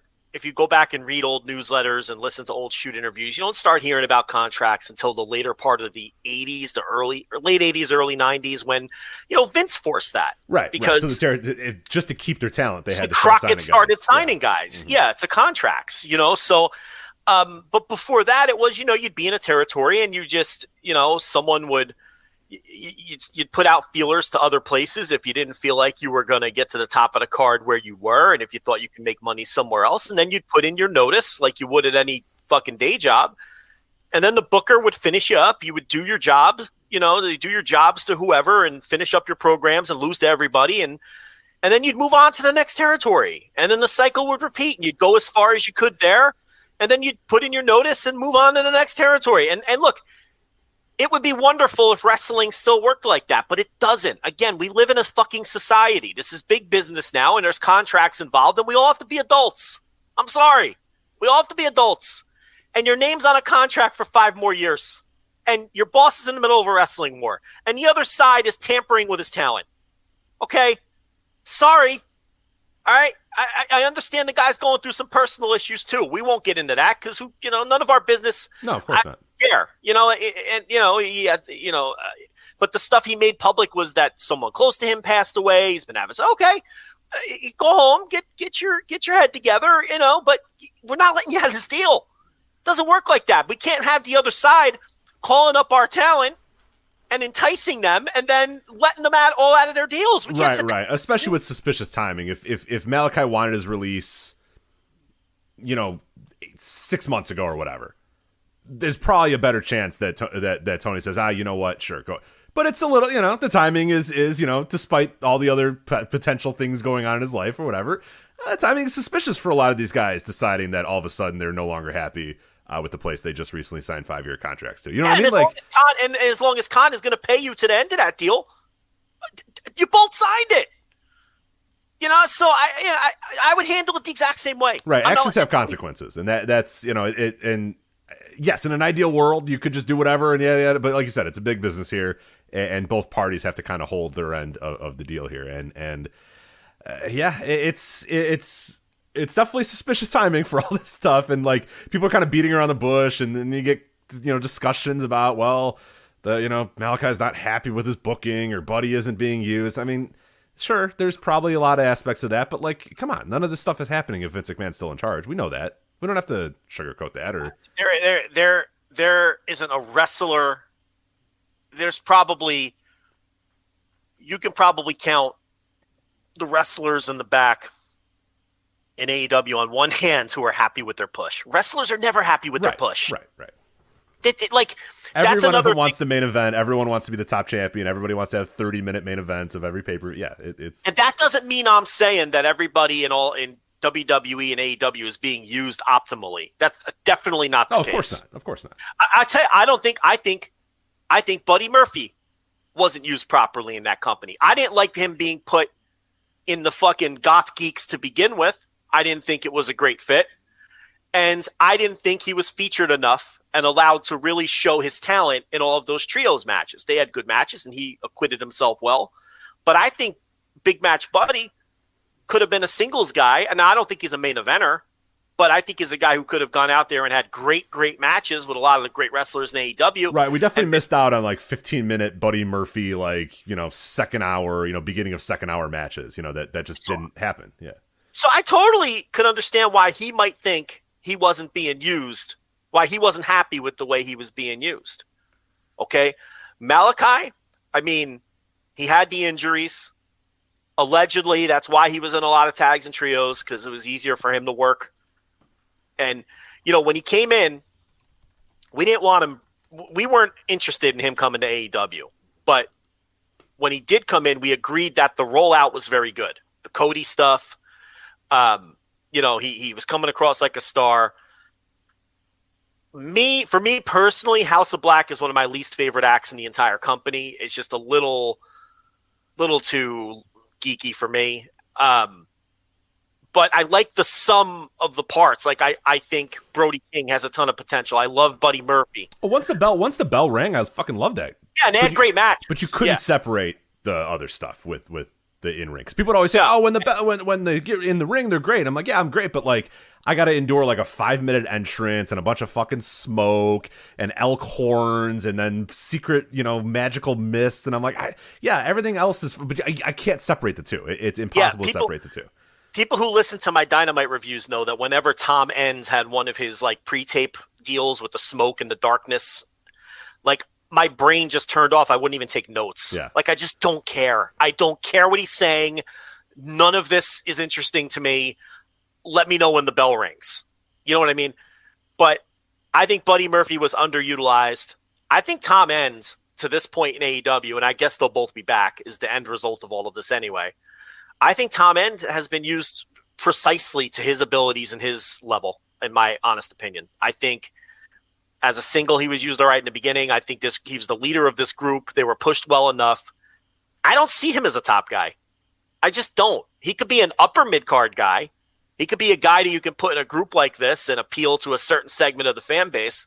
But I don't see him as a top guy. And if his contract were coming due and he were going to the other side, he's not someone I would worry about for a single second for going to the other side and working against me. I just think he's a guy. And I think he has wacky ideas. I think he's way out there. And I can only imagine what it's like to deal with him on a business level, just based on his social media, the way he behaves on social media. I don't know. But I would have used Buddy Murphy differently. I don't know. It's not like, so my point here is I'm not making the argument that everyone should just pipe down and get in the ring and keep their mouths shut. There's people in both of these companies who I don't think are being pushed properly and not utilized to their strengths. Of course. I mean, but the wrestlers themselves, 99% of them don't think they're being pushed properly. Even the ones that are really honestly being used to their full potential. So you really can't go crazy when wrestlers aren't happy with their push. There have been very few wrestlers historically who have been happy with their pushes. You can listen to old wrestlers who made millions of dollars in the business and were top guys, and they'll still be bitter today about how they were used and how they were pushed by this booker and that guy. That's just the nature of pro wrestling. That's the nature of that's sports too, man. That's athletes. Every guy on every NBA bench thinks that they should be getting more minutes and should be scoring more and being in a better featured role or whatever. The percentage of people that are completely happy, hell, go to work, in your workforce. You should not be happy. Every day I go in thinking of how I can improve and make more money and get more duties and have that guy's spot. Yeah, exactly. Yeah, absolutely. So so I think fans go a little crazy too when wrestlers publicly will say that, because little do they know that most of them are saying it privately. Oh, talk to a wrestler ever. To any wrestler ever. Yeah. Outside of, talk to them after a show, before a show, hell, talk to them at a show and they'll tell you, they're all. I mean, I've had some conversations that would blow people's minds and, where I got to tell guys, oh, pump the brakes, listen. Right. This, you're not that guy, pal. You're not that guy, pal. And it's like you just gotta, that's just the mindset. And I'm not even saying they're wrong for that mindset. I gotta tell you, I would want a locker room full of driven people. Oh, absolutely. I would want the locker room full of driven people, as opposed to a locker room. And I don't want to throw around names, or I don't even want to try to think of an example of people who are just complacent in their spots. Now, at the same time, I don't think there's anything wrong with knowing your ceiling and finding a comfortable little lane in a promotion. Look, all wrestlers are at a different point in their career, and all these guys, have different levels of drive, and all of them are pragmatic to different extents. And it's just not unusual, though, for these guys to think they're not being used properly. And that's not to say that I think everybody in AEW is being used properly, because we can go right down the roster, and I can tell you there's a bunch of people that I would be using differently than Tony uses them, or pushing harder. There's some I'd push less, but I mean, that's the nature of the beast. Bottom line here for this, though, do you think Khan has successfully nipped all this bullshit in the bud now by making a firm, and this is why it's important to make a firm stance when you're first faced with it. But do you feel like he's nipped this in the bud? Yeah, yes and no. I think you're going to get a lot of passive aggressive stuff. Now, I think what you're going to get now is maybe the blatant or not blatant. Blatant's probably not the right word, but the yeah, I'm asking for my release, or I want my release, or whatever. Like the public statement of I'm asking for my release or whatever. I think those are probably done for now because people know now that like that's not going to work, and he's not just going to feel bad for you and release you while you're in the wrestling war. He's not going to roll over. He's not. Yeah, and I think that's important. But I don't think the passive aggressive tweets; those are not done. The passive aggressive, free hourglass, like Andrade's doing, whatever Andrade's doing right now. I don't even know if he's involved in this. Hey, Andrade. Okay, so he tweets out the hourglass. He's got right? the hourglass. That was like 3 or 4 days ago. Yeah, and then everybody thinks, because he's been rumored to be one of these guys who wants out. But then today he puts out a tweet celebrating that his boy Roosh allegedly or apparently got himself a full-time deal as opposed to the per-date deal. So maybe that hourglass tweet was just fucking people reading into shit. Who the fuck knows? Right. But we're going to get a lot of those. Like, I'm definitely not going to say that's the end of that. I think it's the end of I'm requesting my release and yada, yada, yada. And you might get some people that say, but you're going to get a lot of the, unhappy or, 2 more years or, just emojis and GIFs, like you said. I mean, that is going to go on for a little while. And there will probably be a lot of back channel stuff of, they've requested the release, but they haven't denied it. Very similar to what people would do with WWE but like you laid out, very different situations. But no, I think the public declarations are probably done, but I don't think guys are still going to want to leave, and guys. You know what? Because it's not a utopia anymore, and it's not the utopia people thought it was. It's a fucking wrestling promotion. Yep. Okay, they've existed for 3.5 years or whatever it is, and at first we had the kumbaya hand holding era. Yeah, everybody was happy to be here. We would do Q&As on Patreon, and every single person would say, "Who's the first person that's going to badmouth AEW?" There was a time where and it lasted like a year where nobody said anything bad, and lasted a long time. And I was Who's like, the first one who's gonna leave, and it turned out to be Cody of all people. Right, exactly. Right. That goes to show it could be anyone, anytime. So we had that era. Then we had the era where it looked like it was still that, but people in the know knew that it was starting to get ugly and starting to get real. Right? It's like the real world open. When do people stop being polite and start getting real? And eventually that happened, but it wasn't public. And people were saying, it's not so great. Like people think it is there. And now we are in full-blown pro wrestling promotion like any other one that's existed in history. And the all-out blow-up and all that was just ripping the fucking Band-Aid off. And now here we are. So you're right. We're going to keep getting people who are disgruntled, just like you always have people who are disgruntled with WWE, just like you always have people who are disgruntled with MLW or Impact or anybody. Fucking NWA just had a talent meeting where people came out of it with all different perspectives, and some people were annoyed, and some people said it wasn't a big deal. It doesn't matter. The size of the promotion, it doesn't matter. It's wrestling. And there's going to be egos, and there's going to be people unhappy, and the honeymoon in AEW is long over. And honestly, it lasted a hell of a lot longer than I thought. Yeah, I think COVID helped it a lot. I think not to sound, but like the Brody thing, I think helped a lot too. The Brody Lee thing was like a real keep people together. Like So that was a big moment where everybody was like, that kept, unified. Unified everybody. And then I think COVID did too. I mean, like as terrible as that is, as terrible as both things are, is a death of a beloved, coworker. And then a pandemic brought, but it was like, all right, we're going to make it through this. We're going to rally through this. We're all going to be this close knit group. We're going to show up in Jacksonville every single week and do this television show and do these things or whatever. But yeah, that bought them probably another year and a half that most other wrestling companies, it wouldn't be the case. So yeah, they lasted longer than everybody, but we're here now. And I know that a lot of people are like uncomfortable about that. And again, like I said, people make this into a macro thing. Oh, Malachi Black wants his release. Oh, it's because Tony doesn't know how to book tag teams, or Tony doesn't know how to book trios, or he's not booking guys right, or he's not giving guys opportunities or whatever. And again, that might be true. Like, I'm not saying that that's not true, but I'm just saying, like, people leaving and people not being happy with their push or whatever, we can't do this every single time a person leaves, because it's going to happen a lot. A lot of people are going to want to leave, like you said. 95% of most locker rooms, people are unhappy with their spot, want a better spot, want all that sort of stuff. Like, we just can't do the macro thing every single time. It's just what is going to happen in a healthy wrestling business is people are going to have opportunities elsewhere. And that changes the game. And Suit Williams wrote about it at voicesofwrestling.com when Triple H took over. I wrote about it a little bit on flagshippatreon.com as well, that like one of the big advantages that Tony Khan had for 3 years was, I'm not Vince McMahon. And for many people, that was enough. You know what? Good, cool.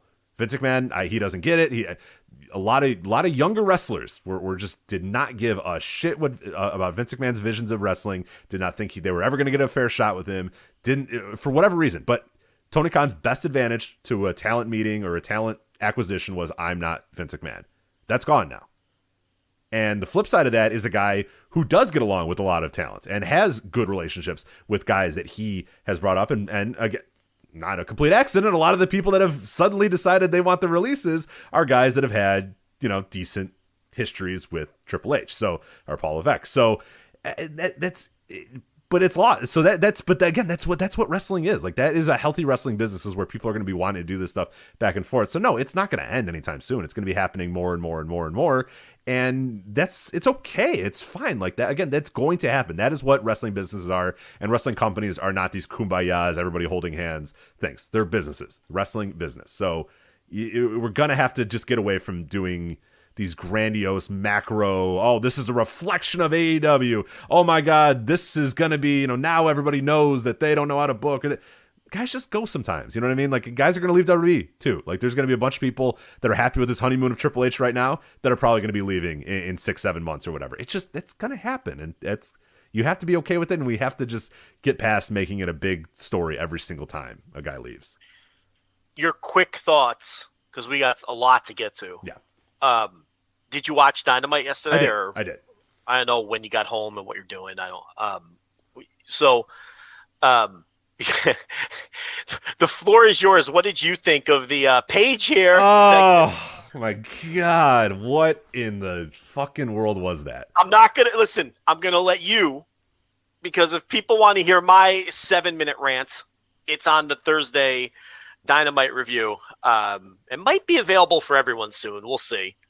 But what did you think? Because I think people would be interested on your thoughts of the rant. I will say the rant will be by the time most of you listen to this, the rant will be available to listen on YouTube. We're clipping it out and it'll be up on YouTube. But for those listening live right now, your $10 subscribers in the NoDope chat room, you can listen to it anyway. Yeah, you can listen to it anyway. So just go there. It was absolutely atrocious. One of the worst segments. It's not as bad as the Dark Order thing. That is still, to me, the worst segment in AEW history. What was it? 12. The date is like, I thought it used to be etched in my mind, but now I forget what the exact date was. It was like right before New Year's. So it was like 12/29/19 or something. I forget what it was exactly, but that to me is still the worst one, that Dark Order segment. But this is a real good contender because Paige comes out and she's marble mouth from the beginning. The revolution here, and then the there, and then here, and then I'm nervous. I'm like, oh boy, this is not going great. She keeps stopping, even though like 2 people are chanting. She's stopping to say thank you, thank you. It's like, all right, now, come on, let's get going here. So she eventually cuts this just marble mouth promo that makes no sense at all. Randomly calls out the roster, and it's like Willow Nightingale and Sky Blue and Tony Storm, and you're like, that's everybody? All right, there's a few. She's like, the people here that do, and then there's like 5 random women that come out, and you're like, okay, what the hell's going on here? And then she kind of does the, well, I did a revolution, and you guys, I'm hoping that I can help you guys do a revolution. It's like, if there's one thing you want to copy from WWE, it's the women's revolution. Why don't we put everybody in little factions now and bring back the submission sorority? Oh, what was it? What was Team PCB or TCB? Yeah. Or what was it? What was the team? PCB, right? It was Paige, Charlotte, and Becky, right? They were originally the submission sorority or whatever. Then someone did a Google search and said, maybe a different name. Yeah, who's gonna top? Yeah, right. Maybe let's change this one up. So yeah, they do. She's marble mouthing, gargling out words about revolutions. She's like patting these people on the head. Oh, hey, you guys are good, but I'll help you get better. And it's like, okay. And then like Britt comes out, and then Britt's cutting like a promo. Like I fully believe that this was totally off the cuff too, because Britt's cutting this promo and like seems like she's got like a rhythm going, and then Paige just goes wait, like making fun of my name, and everyone's and Britt's like, what? Yeah, you can hear Britt go, what? Yeah, as in like, what are you doing? Like, what's happening here? What are you saying? But then, all right, I'll lay out and let you have your moment, and then she's like, your name rhymes with shit. And then like 3 people in the crowd go, it's so silent. And nobody reacts. You can tell people are like looking around, and like Athena's got to do her like, oh, face, like, oh my God. And like everybody knows it's a disaster. And then Britt's just like, well, nevertheless, and then she just continues. I love that. That's my favorite part of the whole promo is Britt laying out and then just going, all right, so, but what else I was saying? Britt working her hardest to save this mess. Right. Just unable to do so. Then we get a lumberjack match. And then I was going to say, and then I blinked, and all of a sudden, it's a lumberjack match. When did it become a lumberjack? She's just like... Who asked for that? Who wanted that? Nobody. And then she said, well, since I think we should... Oh, I talked to Tony about this, by the way.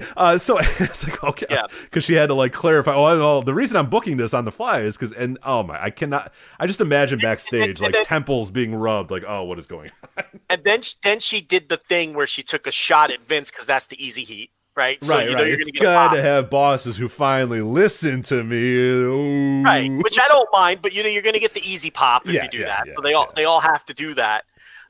Look, the problem with this is it was so condescending to everyone, and most of all Tony Storm. Yeah. Oh, Tony, you're really good, but I'm going to help you be better. And it's like little head pats. I'm the fucking champion. She should have laid her out right there. Yeah, you know, it's and the whole idea of the segment, all it did was you just had a baby face go out there and admit that the entire division stinks and needs to be fixed. Why would you ever admit that on television why would you ever tell your audience that your entire division stinks? Why would you tell your audience that anything on your show stinks? The thing that you've been watching for the last months, years, or whatever, it stinks. But now it's going to be better because Paige is here. And by the way, she's not going to tell us how she's going to make it better. She's just going to make it better. So my whole thing is, if you're going to do this awful thing where you tell your audience how bad your product is, go all the way with it and tell us what's bad about it and how you're going to change it then. Don't just have Paige out there on commentary, where she also stinks, by the way, constantly saying, oh, I'm going to change. I'm making changes. Well, what changes are you making? Having a horrible segment and then booking a lumberjack match for some reason. Yeah, so. I got to tell you, this lumberjack match isn't a good start, Paige. Yeah, it was pretty boring. It was pretty boring. So. And I feel bad for Storm and Deeb, who... The segment killed the fucking crowd. Oh, they came out, the bell rang, and it was, you could hear, a guy dropped a thing of popcorn, you could hear it land on the ground. It was silent. They're doing pile drivers off the turnbuckle, and nobody cares. Nobody cares. Okay? Because that segment destroyed the fucking crowd. I'm not going to sit here and tell you it was Manami Toyota versus Akira Hokuto, but they're doing pile drivers off the turnbuckle. And no one cares. Poor Tony Storm, totally, you can't emasculate a woman, right? I guess, but just whatever that phrase would be, just totally sucking the heat out of your champion and making her look like, you know, just another geek on the roster. And just an irredeemably awful segment that had zero positives, accomplished nothing, and just took everything 3 steps backwards. Right. There are people that didn't, if you didn't grow up in or you weren't watching wrestling during the early, like the mid-aughts, like, you know, TNA days, like the mid-2000s TNA or whatever, this is what every single guy that would debut from WWE would do. This exact promo. He would come in and say, all right, now that Sean Waltman's in the house, like things are going to change around here. Or like Val Venis would cut that promo. You know what I mean? Like every guy would come in and say, all right, you know, I've been watching from up north, and let me tell you, there's some great talent at this place, but I'm going to come here and change things or whatever. And it was always the same kind of condescending, all right, now the big leaguers here. Shape up, everybody, because I'm here now and I'm going to change the, you know, no, we don't just say, I've seen incredible talent here and I want to be a part of it, and now I'm here. The end. Yeah. Exactly. I've been seeing these great wrestlers here, and I just want to wrestle. They haven't let me wrestle, and I watch Toni Storm, and I watch Willow Nightingale, and I watch Serena Deeb, and I watch and I want to wrestle with the best women's wrestlers in the world, and the best women's wrestlers in the world are right here in AEW, and that's why I'm here in AEW, because I want to wrestle the best. The end. Boom. Done.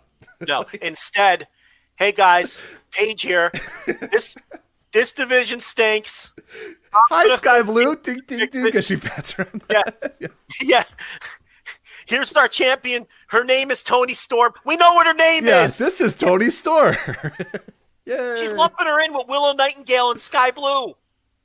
She's lumping her in with the Dark Jabrones. No disrespect to Willow Nightingale and Sky Blue. They're not pushed. What the fuck are we doing here? God, that was awful. And it gives fuel to the people who already think that you don't care about the division, because now they can say, oh, well, you admit that it stinks. Yeah, it's hard to argue. I mean, yeah, they're right. Yeah. How about you just present wrestling matches and push people and get them over the way that you did Britt Baker and the way that you did Jade Cargill and the way that you're doing Jamie Hayter and the way that you're doing Toni Storm, and let the chips fall, and if people want to complain, let them complain. How about that? And how about Paige goes out there and cuts the promo Rich just said, which would have been far more effective and positive than the bullshit that we saw last night. All it tells me is she isn't going to wrestle for a while. Right, I don't think she's clear to wrestle. Yeah, and then again, why are we bringing her in then? And why the fuck is she in charge in kayfabe all of a sudden? Why is she making changes? I don't know. She's off doing Instagram fucking duck face pictures. Why is she in charge of the women's division now? I don't understand. Like, from a kayfabe point of view, it doesn't make any sense. What a disaster. It was disastrous. Yeah, it's as people in the Noto chat room said, it's a burn the tape moment. Angry 216. Never mention it again. Never talk about it again. Just move forward. This is a burn the tape segment, and I agree. Yeah, they should have sent out the Dark Order goons to attack everybody and end it. Right. Just go to black and just come back. Yeah. Just tie it in a neat little knot. Send the Dark Order guys out there to throw punches that miss by 1.5 feet and just destroy everybody in the segment. But yeah, I felt terrible for Toni Storm and Serena Deeb. And this was very ill-advised. None of this was good. This is bad. Not good. So, yeah, I don't know. It's, well, I don't know. I have nothing left to say. I was going to say something else, but let's move on before I get in trouble. All right, there you go. But your full rant will be available on YouTube for people listening. It's probably available now as the time of you're listening to this. So go to the Voice of Wrestling YouTube channel. Make sure to subscribe to that as well. But we're trying to clip out some stuff from important Patreon shows and important Flagship or whatnot. So we'll hopefully do a little bit more of that in the coming months. So let us know what you think, and make sure you subscribe to that too, because hopefully we get some more stuff up on there. But that's that. So we talked about Andrade, we talked about Buddy, talked about Malachi. Anybody else that's unhappy and wants to leave? I forget. I think that covers it, right? For now, I'm sure there'll be more next week. Yeah. Eventually, this fight is going to be settled, and maybe some of those people will get some resolution there. We'll have a whole new, it's we'll have something to talk about every week until that, and once that gets settled too. So yeah. And guys are going to move, and that's the thing, and you just got to be okay with it. And it doesn't have to be a referendum every single time on companies. And that applies to both ends too. Everybody that leaves WWE isn't there because it's a horrific company, and everybody that leaves AEW isn't leaving because it's a horrific company. It's just the way it goes sometimes. All right, so that is AEW. Anything else on AEW? Nah, I've been talking about it all day. There you go. So let's jump to the world of Japan, and I think we're in Japan the rest of the time, right? Yeah, we're this is not a bounce around Japan. This is Ken the Ferryman has taken us to Japan, and we are not going back. It's a one-way ticket, baby, because we are going to end in Japan as well. Man, we got New Japan, we got All Japan, we got Noah, we got DDT. What do you want to talk about? We should probably start with the New Japan, right? Let's do that. The Burning Spirits. Burning Spirits at Kobe World Hall. Yes, this is main evented by Will Osprey versus David Finley. Also had some other matches in there as well. Carl Anderson versus Hiroshi Tanahashi for the Never Openweight title. Junior Heavyweight Tag Team title match as well.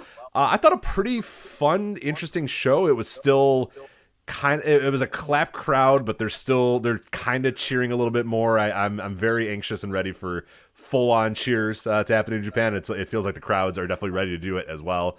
I don't know what do we know the latest on that of what's going on, or when we're gonna just get everybody cheering again? It's certain buildings, and then if you do opt for it, you have to sell less tickets. But every what do they call them, prefectures. Every prefecture is different with the rules, and it's hard to follow because I watch a show and I'm like, all right, here we go, and then I'm like, it's a fucking clap show again. Come on, and then like sometimes I click it, I'm like, no, they're not clapping, they're yelling, yay, it's good. But what's going on now is like on the clap shows, people are just also yelling and clapping, so we're getting there where people are just going to eventually, it feels like, just say fuck it and just start yelling. Well, so I know for this show in Kobe World's Hall, they sold every available ticket. Now, we know Kobe World Hall holds a lot more than 3,150. Right. So you can reasonably deduce that wherever, Kobe, the local laws in Kobe dictate that they're selling about half capacity, right? Because that building holds like 7,000 or something. Yeah. Oh, yeah. Sometimes Dragon Gate would pack in 10,000 or so. But, yeah. But I would say yes, it probably sells about. Little STO, little standing room. They were hanging from the rafters. Yeah, on certain Kobe worlds. It's probably double that. So yeah. So I mean, so who knows? It's just different in all these buildings or whatnot. And are you still, when you drop in for these New Japan, tour enders, are you still just forcing your way through them? I'm liking. I'm back on. I think the talent is. One get back in or what? No, I'm there. I think. A lot of the guys are still like a lot. It really. I mean, the time when I was really down on it was when like you didn't have Jay White there and Will was maybe sometimes there or whatever. You couldn't get anybody. He disappeared for a while too. Yeah, and you couldn't get anybody from overseas, and it was just like, I mean, there was that 14-man crew, right? And like, God bless those guys, but yeah, I was getting really sick of. I mean, there was like Jado in like semi-main events, and so I'm like, dude, I'm not doing that. I'm not watching Jado in. Toru Yano is like the 5th most important guy on the show. Like, I'm just not doing the famous tweet, Yujiro getting the COVID push. Right. That was a real thing. So, no, it was hard times, as Dusty Rhodes would say. But we got, essentially everybody flying in now. And there's a lot of new directions in New Japan. There's some interesting things going on. We had David Finley in a main event here, which was set up very nicely during the G1. I thought Finley, with the G1 match against Osprey and then, laying out the challenge for the title and then giving him back his title. Remember, because Juice wouldn't give up the title and, Finley beats Will and then, gives him the title, but says, I got the first shot. And now I guess Juice is gone, or is he working everybody again? What's going on with Juice? Dude, your guess is as good as mine. The guy, I thought he was in, but then they're like, he's a free agent on AEW. And I'm like, okay, I don't know that anymore. So it would certainly explain the odd booking he received in the G1 when we thought he was going to get a push, right?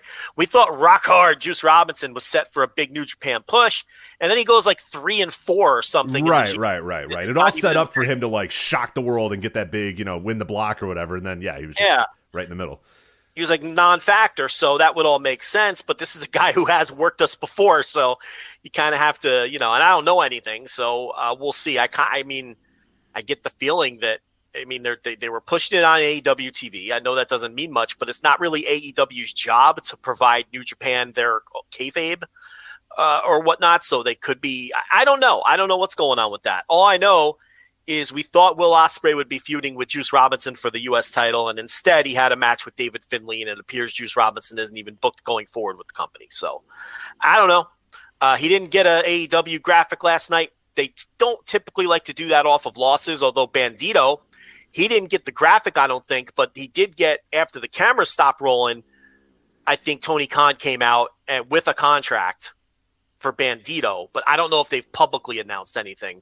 I don't know if he's gotten the Bandito as all elite graphic. I don't think he's gotten the graphic, and I think people said that there wasn't any like obvious somebody signed a contract, but it was clear like that's probably it feels like that's inevitable that's going to come at some point pretty soon. Right. They like to have these people win a match and then throw the graphic up is typically the pattern, and they both lost, Bandito and Juice. So I don't know. Who knows? Obviously, you can make the connection with Juice's. Are they married or no? I don't even know if he's married to Tony Storm. But we never know that. I forget, but very much dating. So I guess we very much a public couple. Yes, we're not. Yes. This isn't breaking news to anyone. So there's an obvious connection there. Whether they're married or not, I don't know. I'm sure the Swink will be in the chat room any second to clarify. But yeah, so there's obvious connections there where he might want to be there and work in the same place. It's convenient. You take the same flight. You're home on the same days, right? So anyway, it was Will Osprey and David Finley here in the main event. I guess we'll start there. I don't know. What do you want me to say? It's Will Osprey, and he had another great match. I mean, this I thought was better than the G1 match, which was also a very good match. I think I went 4 flat on the G1 match. I don't have my notes in front of me. I'd probably go about 4 1/4, maybe 4 1/2 if I was in a really good mood for this one.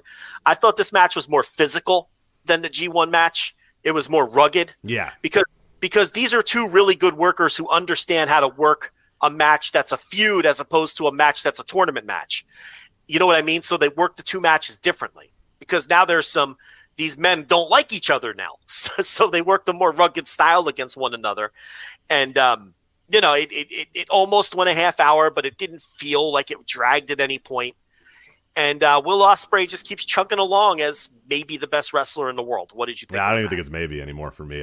He's very clearly the best wrestler in the world for me, and he has been most of the year. I loved it. I thought it was really good. I think David Finley stepped up great in this match, and it's not hard to, when your dance partner is Will Osprey, but it takes 2 to tango. I mean, it really does, and you need to go out there and you need to bust your ass. And Finley came out, and yeah, there were some near falls that had me biting on it. There was a point halfway through the match where I'm like, they're gonna do it. They're gonna have Finley beat Osprey. That's cool. That's a really cool story. I like that. It's the next, and it was one of those ones that when it was done, it was like, you know what, Finley didn't win that, but we talk about this a lot. Sometimes you can get over in a loss, and sometimes you can get over more in a loss than a win. And I don't know if that's exactly this yet, but it was really close to being that. You know what I mean? Where Finley fighting his ass off and just trying. I would say it's not. It would be better if he won this match than, because sometimes that guys do get over more in a loss. The problem is Finley's lost so much and has never really seen that next level yet. So it's hard for me to say that this helped him out because it just felt like in the end, ultimately, man, it's another Finley loss. But he worked his ass off so much here and was so close to beating Will and so close that if they do eventually want to have another match, and that's the time when they want to have David do it, I think it's going to be awesome. It's going to be a really cool moment. It's going to be a really awesome match as well. So, no, I thought it was great. Like you said, very hard hitting. Very much like it. We talk about it all the time, too. When people bring up, outdated Will Osprey, criticisms, and they bring up flippy doos. You just know immediately that person doesn't know what they're talking about. They're not watching the matches or whatever. This guy doesn't. I mean, he's going out there and he's just fucking brawling with guys at this point. He's just going. This is a hard hitting match. There was none of flippy doos. No, I mean there was some Will Osprey stuff in there. I mean, he did his signature stuff at the end. Right. But most of the time he's just beating the shit out of a guy. You know what I mean? And some of his signatures are beating the shit out of guys. The fucking hidden blade is just him beating the hell out of a guy or whatever. So. He does every match style. I mean, there's no match style he can't. Right, exactly. So it's just an immediate, this person doesn't know what they're talking about. They're just being a bad faith troll or something like that. But no, this was really hard hitting, really, really good main event. I enjoyed the hell out of it. I went 4 1/4 on it. Thought about 4 1/2, but 4 1/4 it felt just about right for me. Right now, 9.14 on Cage Match. That'll probably trickle a little bit lower. It only has 104 votes now. But if it does stay above 9, that is the 8th 9+ Cage Match rating singles match for Will Osprey this year. He has, Joe, 17 matches at 8.5 and above. Oof. 17. Yeah, he's just a machine. He's and all over the place. Yeah. Rev Pro, New Japan, AEW. right here, right now. Those 17 matches is New Japan, Rev Pro, GCW, Warrior Wrestling, AEW, and then just out of that 8.5 range, at 8.3. is a West Coast Pro Wrestling show with Titus Alexander too. Yeah, did you ever get around to that one? Yeah, or no? Fucking tremendous. Yeah. It's great. Yeah. That's one to circle because Titus is going to be a fucking star. Titus Alexander, yes, remember the name. Yep, and remember that match.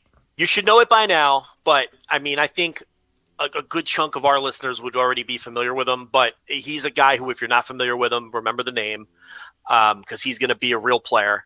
And so Osprey beats Finley.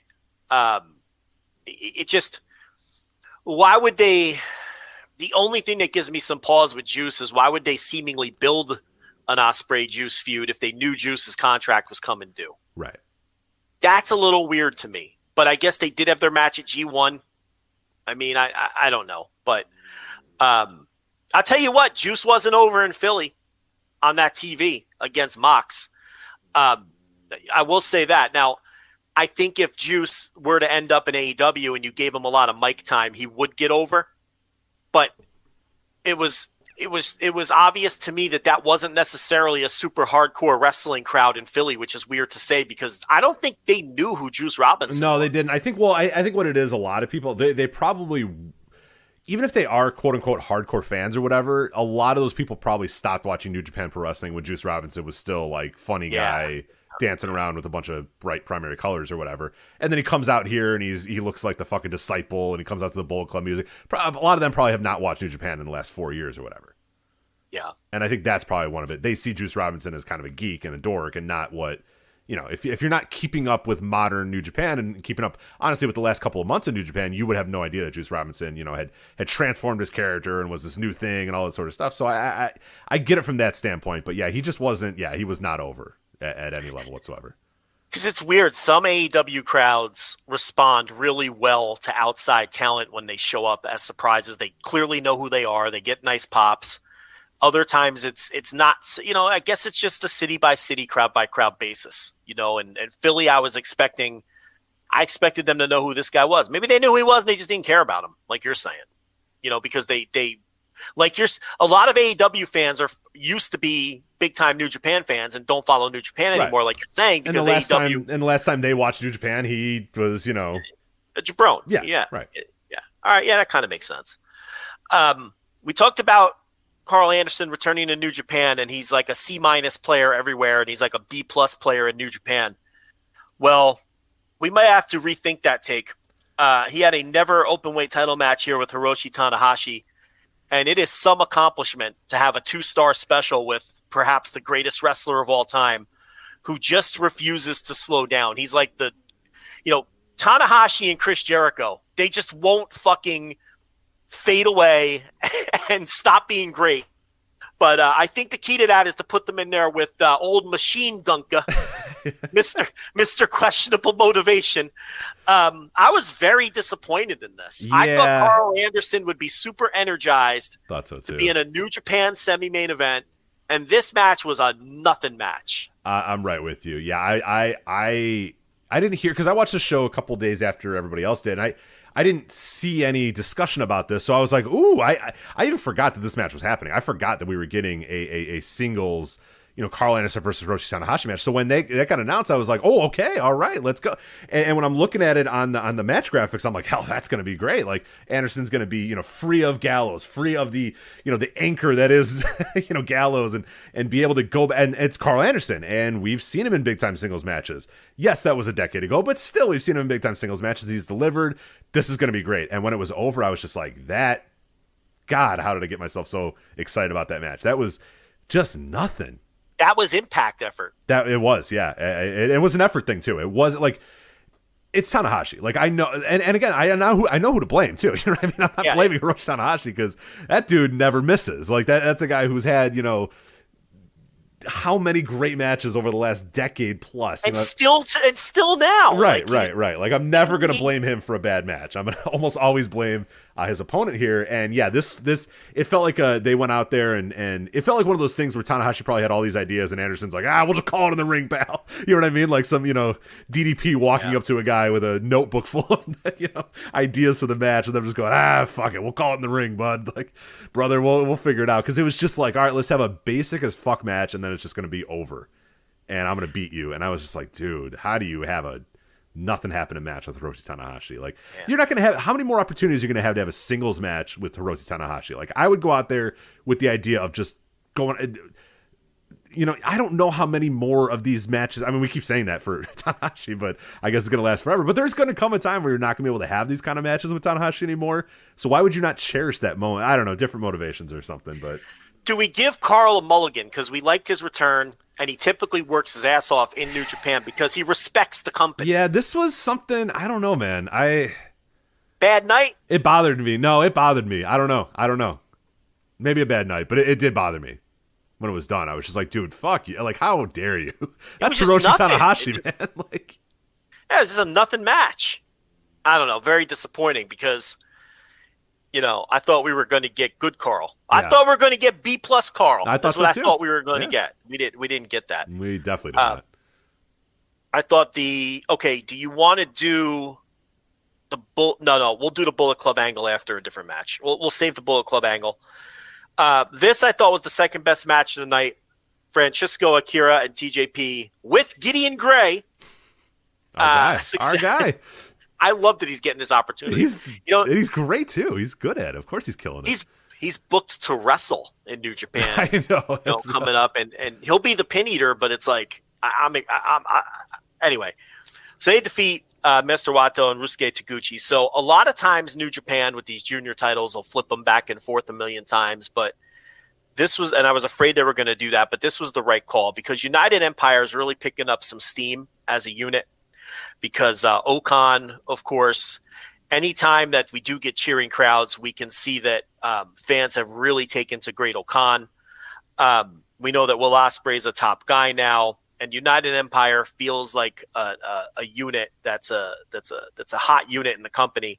And I thought it would have been a mistake to flip flop these titles, even though the titles themselves are kind of meaningless, back and forth with like this, this dopey team of junior lower mid card guys who were fine during part of the pandemic as a little junior team, but they didn't do it. So they just had Akira and TJP successfully defend the titles, and it was a pretty good match. So I was pleased with the booking decision, and I thought it was the second best match on the show. I really liked it. I thought it was really good action. Wato, I thought he's getting better at just being what he is, which is, and we now know exactly what it's going to be. We know what Master Wato, and this is fine. If this is his junior heavyweight tag team, one half of a junior heavyweight tag team, that's fine. You know what I mean? Like him in that role is going to be perfectly fine. Him as like the ace of the junior division, that's not going to happen. It was probably never going to happen, and that's fine. He is fine in this role, and I've accepted him in this role, and he's starting to get pretty good. Like he's starting to kind of carry himself a little bit better. I think the team with Taguchi is pretty good, so I like the team, and I love the Francesco Akira TJP team. Like that's just those. For like a wrestling nerd, if you're a wrestling nerd, like this team just works for you, man. You got Akira doing a little bit of the high flying, but not too much. You got TJP, kind of the a junior, but he's very much grounded and he's great at submissions and he could fly if he needs to, that sort of stuff. It's just a great unit, man. They're starting to kind of figure it out too. So I really like this match. I would say far and away, like you said, second best match. Nothing stopping that Osprey versus Finley, but I thought this was far and away the second best match on the entire show. So TJP is facing Fred Rosser for the strong title on New Japan, the strong openweight title on New Japan Strong this week. He cut a really good promo on Rosser on this week's New Japan Strong. He said that, without the LA dojo, there's no New Japan Strong. And without New Japan Strong, there's no openweight title. And because of that, because he built the LA dojo as one of the original students, that title is his. And he's coming for Fred Rosser. Yeah, I like it. That's good. Not a guy known for his promos. No. But that was one of the better promos. He cut a couple decent promos in WWE. I thought the Cruiserweight Classic promo obviously was very good, some of the pre-tapes, and some of the early run as Cruiserweight Champion. But otherwise, he's never been a promo guy. But I thought that was an excellent, excellent promo that he cut on Fred Rosser. And Rich, it talked me into the building because I will be watching that match this week on New Japan Strong. So you got to go there live. It probably already happened, right? Probably tapes fucking 4 months ago, but right. So yeah, they retained the titles. So now we're kind of getting into the non-business end of the card. We had Jay White and Taiji Ishimori, who, by the way, just wrestled on New Japan Strong this past week. He defeated Alan Angels in the main event, non-title match. So Jay White and Ishimori, they defeat Jado and Tamatanga because who was it that got sick? Kushida. Right? Kushida. He's got hand, foot, and mouth disease. Yeah. I thought that was something fake that Bobby Heenan made up in 1987. Oh, it's real. Yeah. What's weird is they never came up with another name for it. Like a lot of these things, like they're like, it has like some scientist that came up with it, or it has some. This one, they're like, I don't know, hand, foot, mouth disease, and they're like, all right, it works for us. All right, let's do it, and that's just like been the accepted name for years. But it's been going around. Didn't Jacob deGrom have it or something earlier this year? Yeah. It's somebody on the Mets, I think. Yeah, I think it kids bring it home from fucking daycares and stuff. I think so. Ugh. Another reason not to have kids. But gross hand, foot, and mouth disease. Get a bunch of rashes and stuff. Yeah. Bobby Heenan used to talk about hoof and mouth disease. That yes, one might right. He'd be like, that Elizabeth, she has hoof and mouth disease. Well, stop.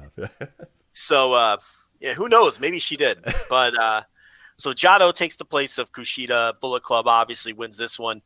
Let's talk about the angle. I think it happened after the. Didn't it happen after the Tana? Because didn't they jump Tanahashi? Oh, that's right. We did skip it over. Yeah, they jumped Tanahashi, and then the bell rang, and then a bunch of people came out. Yeah, let's talk about that. So we're talking about Jay White now. So let's just do the angle now. So they jumped Tanahashi. I think it happened after. It feels like I watched this show a month ago, but I watched it like yesterday. So Tama Tonga comes out, and I'm thinking to myself, he's fucked because he's one guy, and there's like 19 Bullet Club members in and around the ring. So he comes out and he kind of clears the ring or whatever, and they're bumping all over the place for him. And Tama Tonga, by the way, is over like a motherfucker. Oh, he's one of the most over guys in the entire company. Yeah, and so rules, and rightfully so. And rightfully so. He rocks. Yeah, he's getting a title shot, and he's over, and he's like a whole new man. So he's confronting Jay White, and then Hikuleo comes out, who in multiple promotions, and I told people this was going to be the case, has been involved in this Bullet Club storyline. Impact, New Japan Strong, even a little sprinkle in a little AEW where Hikuleo's been in the mix. And the story has been Hikuleo has stayed loyal to Jay White and Bullet Club as opposed to splitting off with his brothers, right? So that's been the story that's been going on all summer long with him. So Jay White's talking all this shit. He's like, that's right. He's Bullet Club. He's with me. And it was really well done. And he just grabs Jay White by the throat. And Jay White, makes this great face. And he just, choke slams him or whatever the fuck. He beats up Jay White. And the crowd gasps and they make their mouth noises as Hikuleo turns on the Bullet Club. And then joins his brother. And then they held up the Never and World Heavyweight titles up above their heads.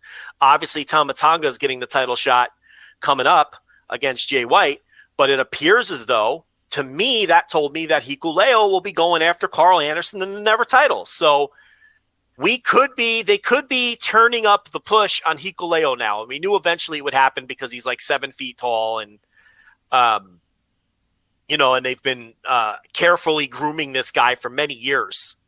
So eventually they were going to push him on Look Alone. We'll see if he ever comes around as a worker. I think he's still a work in progress from that standpoint. But they did the turn, they did the angle, and I thought it came across well. No, it was good. It was a great moment. It's also partially setting up for World Tag League, everyone's favorite time of the year, World Tag League. So now, Tama Tonga's got a guy now he can team with Hikuleo in that World Tag League, and they'll probably do pretty well. And yeah, it just kind of it feels right. It feels like a good turn. Hikuleo was kind of lost in Bullet Club, and I think this is a big opportunity to see what you got in him. I'm with you that the work from what I've seen, and I saw a lot of his American stuff. I saw some of it live too. I don't know if he's quite there, but they're gonna try because look at him. I mean, he's got the size, he's got the there's the elements are all kind of there to say, hey, this guy could be something. But this will be a big moment.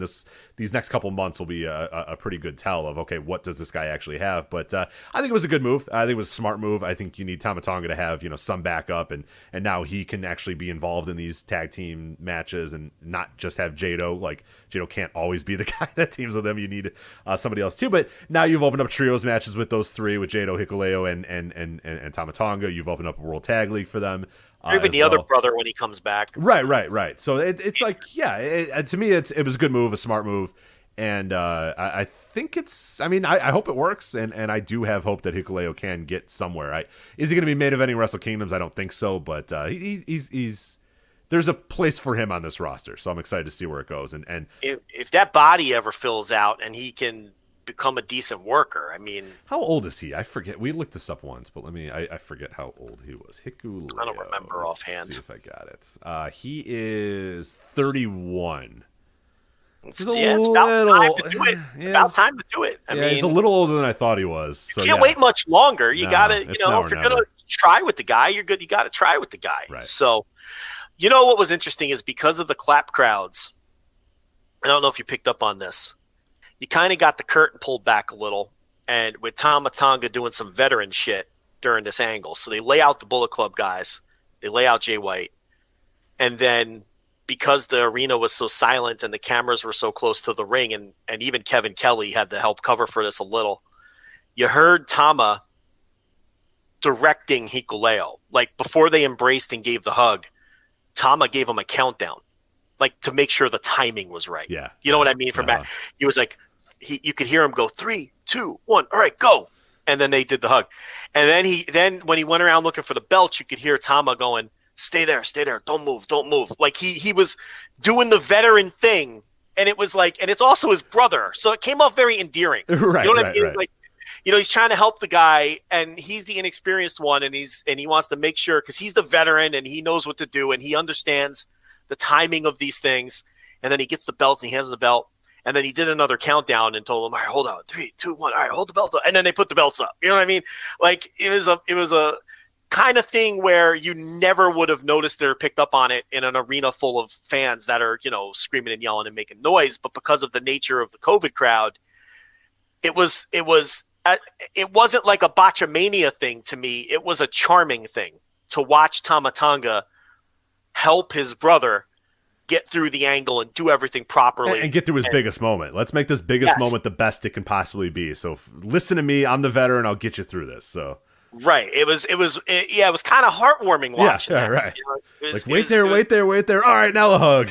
Now do it. Yes, you're right. Because because an inexperienced wrestler might rush into that moment without the fan. You want some fan anticipation there. You want some timing to it. So that was kind of cool too. I rewound that and watched it a couple of times with the sound turned all the way up when I realized what was going on. And Kelly, I forget what Kelly said, but when they did the gimmick with the belts, it was he knew he had to. He was like, well, he's not sure if he could fully trust him just yet, or something like that. Something like that, yeah, because he knew that we could hear it. Yeah. And Kelly, being a pro, that's another example of a pro. He's like, well, shit, I got to say something to cover for this. So I forget exactly what it was, but yeah, he helped cover for it too. We'll run through the rest of this quickly. TMDK, in this case, it was Bad Dude Tito, Jonah, and Shane Haste. They defeated Togi Makabe, Tomoaki Hanma, and Okada because we're building towards that Jonah-Okada match because Jonah beat Okada in the G1, and they're having another bout. So that's what that was all about. Taichi and Zack Sabre Jr. defeat Sonata and Naito in, we've seen some variation of this match, no less than 8 billion. Times. I think it's 8 billion is the current number. We're going right back to it. Okan and Cobb defeat Fale and Chase Owens. Did you watch the Doc Gallows Toru Yano double count out? Joe, I missed that one. I saw them hit the ring and I went, you know what? I'm good. I am pressed for time here. I didn't know it only went 3 minutes. I guess I could have just watched it, but I decided I would just skip it. Yeah, I didn't have any... Quick and painless, and this is actually where Doc kind of thrives in this silly environment. But that's all I'm going to say about it. And then we had the rest of LIJ, Bushi, Hiromu, and Shingo against Phantasmo, Hikuleo, and Kenta. A lot of times in New Japan, what they'll do is if they're going to do something big later on, a big angle, a guy doing a walkout challenge, they'll win on the undercard. And then they'll do the big angle, and you'll say to yourself, I should have saw this coming. Right. But they didn't do that here. No. So I thought that was interesting. Unless that result is wrong. I mean, honestly, I don't remember. Is that result correct? I think so. I can check another source if you want me to. But I feel like Bushi would have lost that match, but maybe because I honestly don't remember off the top. I watched that part of the show like 4 days ago, which may have well been someone in the chat will know. Yeah. But anyway, that was the Burning Spirit show. So now what they have coming up is they've announced some stuff for Royal Quest. Do you have the where's the So I got Shingo pinning Phantasmo. Oh yeah. No, now I do remember because those two guys are gonna have a singles match. They're having some kind of match. Is it at Royal Quest or is it the other show? Not at Royal Quest. I think it must be the other. Yeah. They've got a bunch of shows. Okay, so they've got the 2 Royal Quest shows coming up, but then they have the show with Jay White versus Tama Tonga on top. And let me see if I could find that. Yeah. I don't know if Cage Match has that lineup yet or the partial line. Well, the New Japan site will. Yeah, that's Declaration of Power is that show, and I have think That is Jay White versus Tama Tonga for sure. I do believe that is also the Okada Jonah, and I don't know. That's October 10th. I don't know what else. Okay, I got it. So yeah, it's Okada Jonah, Tama Tonga, Jay White, Kushida Ishimori, which is not a singles match. The Ren Narita comeback match, which he has not have an opponent announced yet. So Ren Narita's coming back. And the King of Pro Wrestling match is Shingo and Phantasmo. So that's where, So Shingo and Phantasmo are in Sumo Hall for the Declaration of Power show, which is coming together. It's got like 6 matches now. So there's that. And the date on that is October 10th. That's actually pretty soon. And then, but the 2 Royal Quest shows are first. Now, they're not airing live, I don't think, on New Japan World. I think they're going to be put up shortly after they occur. But night 1 has Will Osprey versus Shota Umino on top. That's a big spot for Shota Umino. Yeah, that's huge. FTR defending the tag titles, because a lot of people might forget they're the IWGP Tag Team Champions. They won them at Forbidden Door. So they defend against Aussie Open, who have been wrestling everywhere. I watched them on Impact this week. They're on New Japan Strong. They're the New Japan Strong Tag Team Champions. So I think Aussie Open will probably win that and be double champions, right? I mean, how much long? This is your chance to get them off. Yeah, you got to get off FTR. So again, United Empire is a big time unit now. I mean, Aussie Open will probably have 2 sets of tag titles within a couple of days here. That's clear. If you're New Japan, there's no point in having FTR be your champions anymore. Like, they're here. You have the chance to take it off them. Just take it off them. Yeah, I mean, that's a Tony favor. That's right. We're done with that. That's Tony saying, I'm giving these guys a big push. You're not using these titles right now anyway. Can we do this for a couple months? And, they did it. And now, I don't think it's impossible that FTR win and like a bigger team come out and challenge them. But who's the bigger team? Right. I think it'd just be so much cleaner if Aussie Open just gets this. It helps them. It helps that unit. It helps. For New Japan themselves, if they're just looking at the rest of their year, it's so much cleaner if Aussie Open it's time. Champions. Yeah. Or FTR retains and then they just continue to ice the belts and World Tag League determines who FTR faces at Wrestle Kingdom or something. Could you hold it out that long? I guess you could. And I suppose they don't need those titles. They don't need top tag teams, but I don't know. It's a little bit easier to have. I mean, Aussie Open, honestly, I'd be excited to have Aussie because I do think that they would have a lot of kick-ass matches, and there's a lot of decent teams that they could have matches with, so I'd kind of just prefer that, but, I guess having World Tag League determine who faces them at Wrestle Kingdom isn't the worst thing ever either, so. I thought Aussie Open was kind of a lock. I kind of just talked myself out of it. I don't know. There you go. It's fun wrestling. Who knows? Yeah, who knows? It should be a great match, though. Yeah. I mean, those 2 teams should have a great match. Aussie Open wrestled Motor City Machine Guns on Impact this week, and that was a pretty good match. People, if it's on your DVR, I think it's worth checking out. Tanahashi, Tama Tonga, Hikuleo, and Jado versus Jay White, Carl Anderson, Doc Gallows, and Gato. So Hikuleo on the Hantai side, as they say in Japan, Rich, the New Japan Army side for the first time. Okada and Tomohiro Ishii versus Jonah and Bad Dude Tito. You have to have Tomohiro Ishii on a British show. You just have to. Naito, Sonata, and Hiromu. And he's going to get a singles match, as he should, on night 2, thankfully. But yes, he is. Naito, Sonata, and Hiromu versus Zack, Despy, and Dokai. Jazzy Gabbert and Kanji versus Ava White and Alex Windsor. A little Rev Pro action here on this show mixed in. Same thing with the next match. Okan and Gideon Gray against Michael Oku and Ricky Knight Jr. That is a great stage for Michael Oku and Ricky Knight Jr. And also for Dan Maloney and Gabe Kidd, who worked the opener. Gabe Kidd is back. I hope Gabe Kidd is doing well, and I hope, because he is immensely talented and as a secondary, obviously, he's a great pro wrestler, and you'd like to see him thrive there. And hopefully, he's got his life together and is ready to come back to pro wrestling. So we have to presume that he is, if he's going to be working these shows. So that could be a hell of an opener too. And it's good for guys like Dan Maloney and Ricky Knight Jr. and Michael Oku for New Japan to get their eyes on them. Yeah. Mm-hmm. Especially Dan Maloney. Hiroshi Tanahashi's going to fall in love with that guy when he sees that body. I would think, right? I would think Gato would take one look at that guy and the way he works and the way he looks and have ideas. And they better hurry up, because I think he's still working progress shows. So, the game has changed well, no pun intended, but the game has changed in WWE. And, we've got Dave Meltzer and Brian Alvarez hinting around at some big story. And we know that Triple H is going back to the black and gold. We know that Triple H made that decree that if you're not TV ready, you're going to get cut. Speaking about, the developmental wrestlers. So we've got another change in philosophy in developmental where Triple H is probably going to go back to the way he was running developmental, which is his fucking company now. He should do what he wants to do. But that means that he's going to be looking for experienced wrestlers, and you're not going to have as many Lash legends and all these other geeks on TV who clearly aren't ready. And a guy like Dan Maloney, who's, out there, if this is the kind of guy who, if he gets the right sets of eyes on him, someone's going to give him a shot. So the point here is if New Japan likes what they see with this guy, it would probably behoove them to make a move now. Because it's funny because there's someone else working these shows who they could have made a move on before WWE got him, and that was Jonah.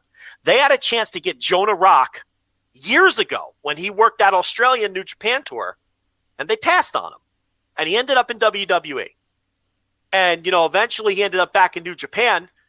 But now there's speculation with Triple H back in charge, now that they have the established relationship, that he could be heading back. And this is a guy New Japan wants to push. They're giving him a match with Okada.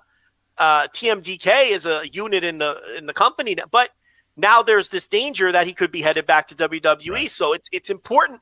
See, we go back to the Suit Williams article where Triple H being in power is bad for Tony Khan. It's bad for everyone.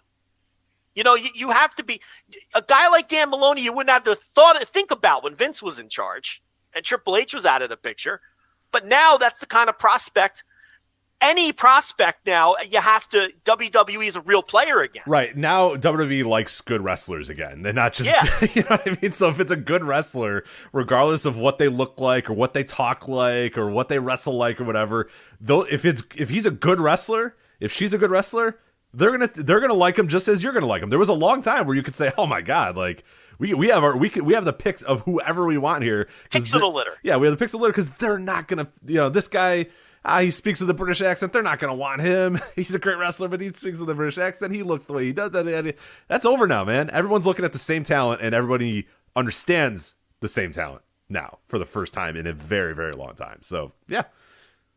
These shows are October 1st and 2nd, but I think we're not going to get them for a couple days afterwards. Yeah, I don't know. Yeah, I don't know if there's an official date yet of when we will get them on New Japan World, but they are not airing live, and I don't think that New Japan has said that they're going to be up like the night of or the day after or whatever. So this is TBD on when these drop. So no sign of them on Fight yet either. No, I looked as well. They're not on Fight. As far as I can tell. Maybe in the UK they're on Fight, but at least in America they're not on Fight either.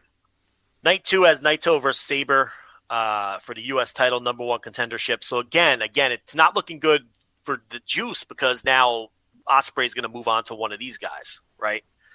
So Tomohiro Ishii versus Jonah, Okada versus Bad Dude Tito. So Okada and Jonah will get singles wins against the other guy's boy. Tanahashi, Tamatanga, and Hikuleo versus Jay White, Carl Anderson, and Doc Gallows. FTR, Shota Umino, Gabe Kidd, and Ricky Knight Jr. against United Empire, the whole gang, including Gideon Gray, who's going to eat somebody's finisher.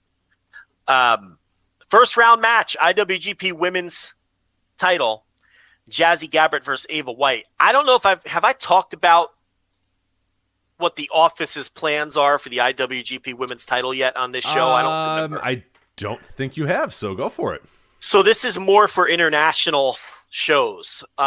It's not some. First of all, a lot of the New Japan veteran wrestlers are not happy about it, and they are not. I think you did touch on that not that long ago, but yeah, the veteran New Japan guys don't want women's matches on the New Japan shows, so go cancel them, not me. I'm the messenger.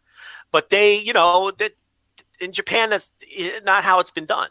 So to them, to the veterans, this is an infringement on their promotion. But what I was told was the idea really behind this belt is more international in scope. They think that if they have an IWGP women's title and they put it on the American shows and the British shows, it's more for Westerners because Westerners are more open to women's wrestling being on men's shows, obviously, because we just have mixed shows.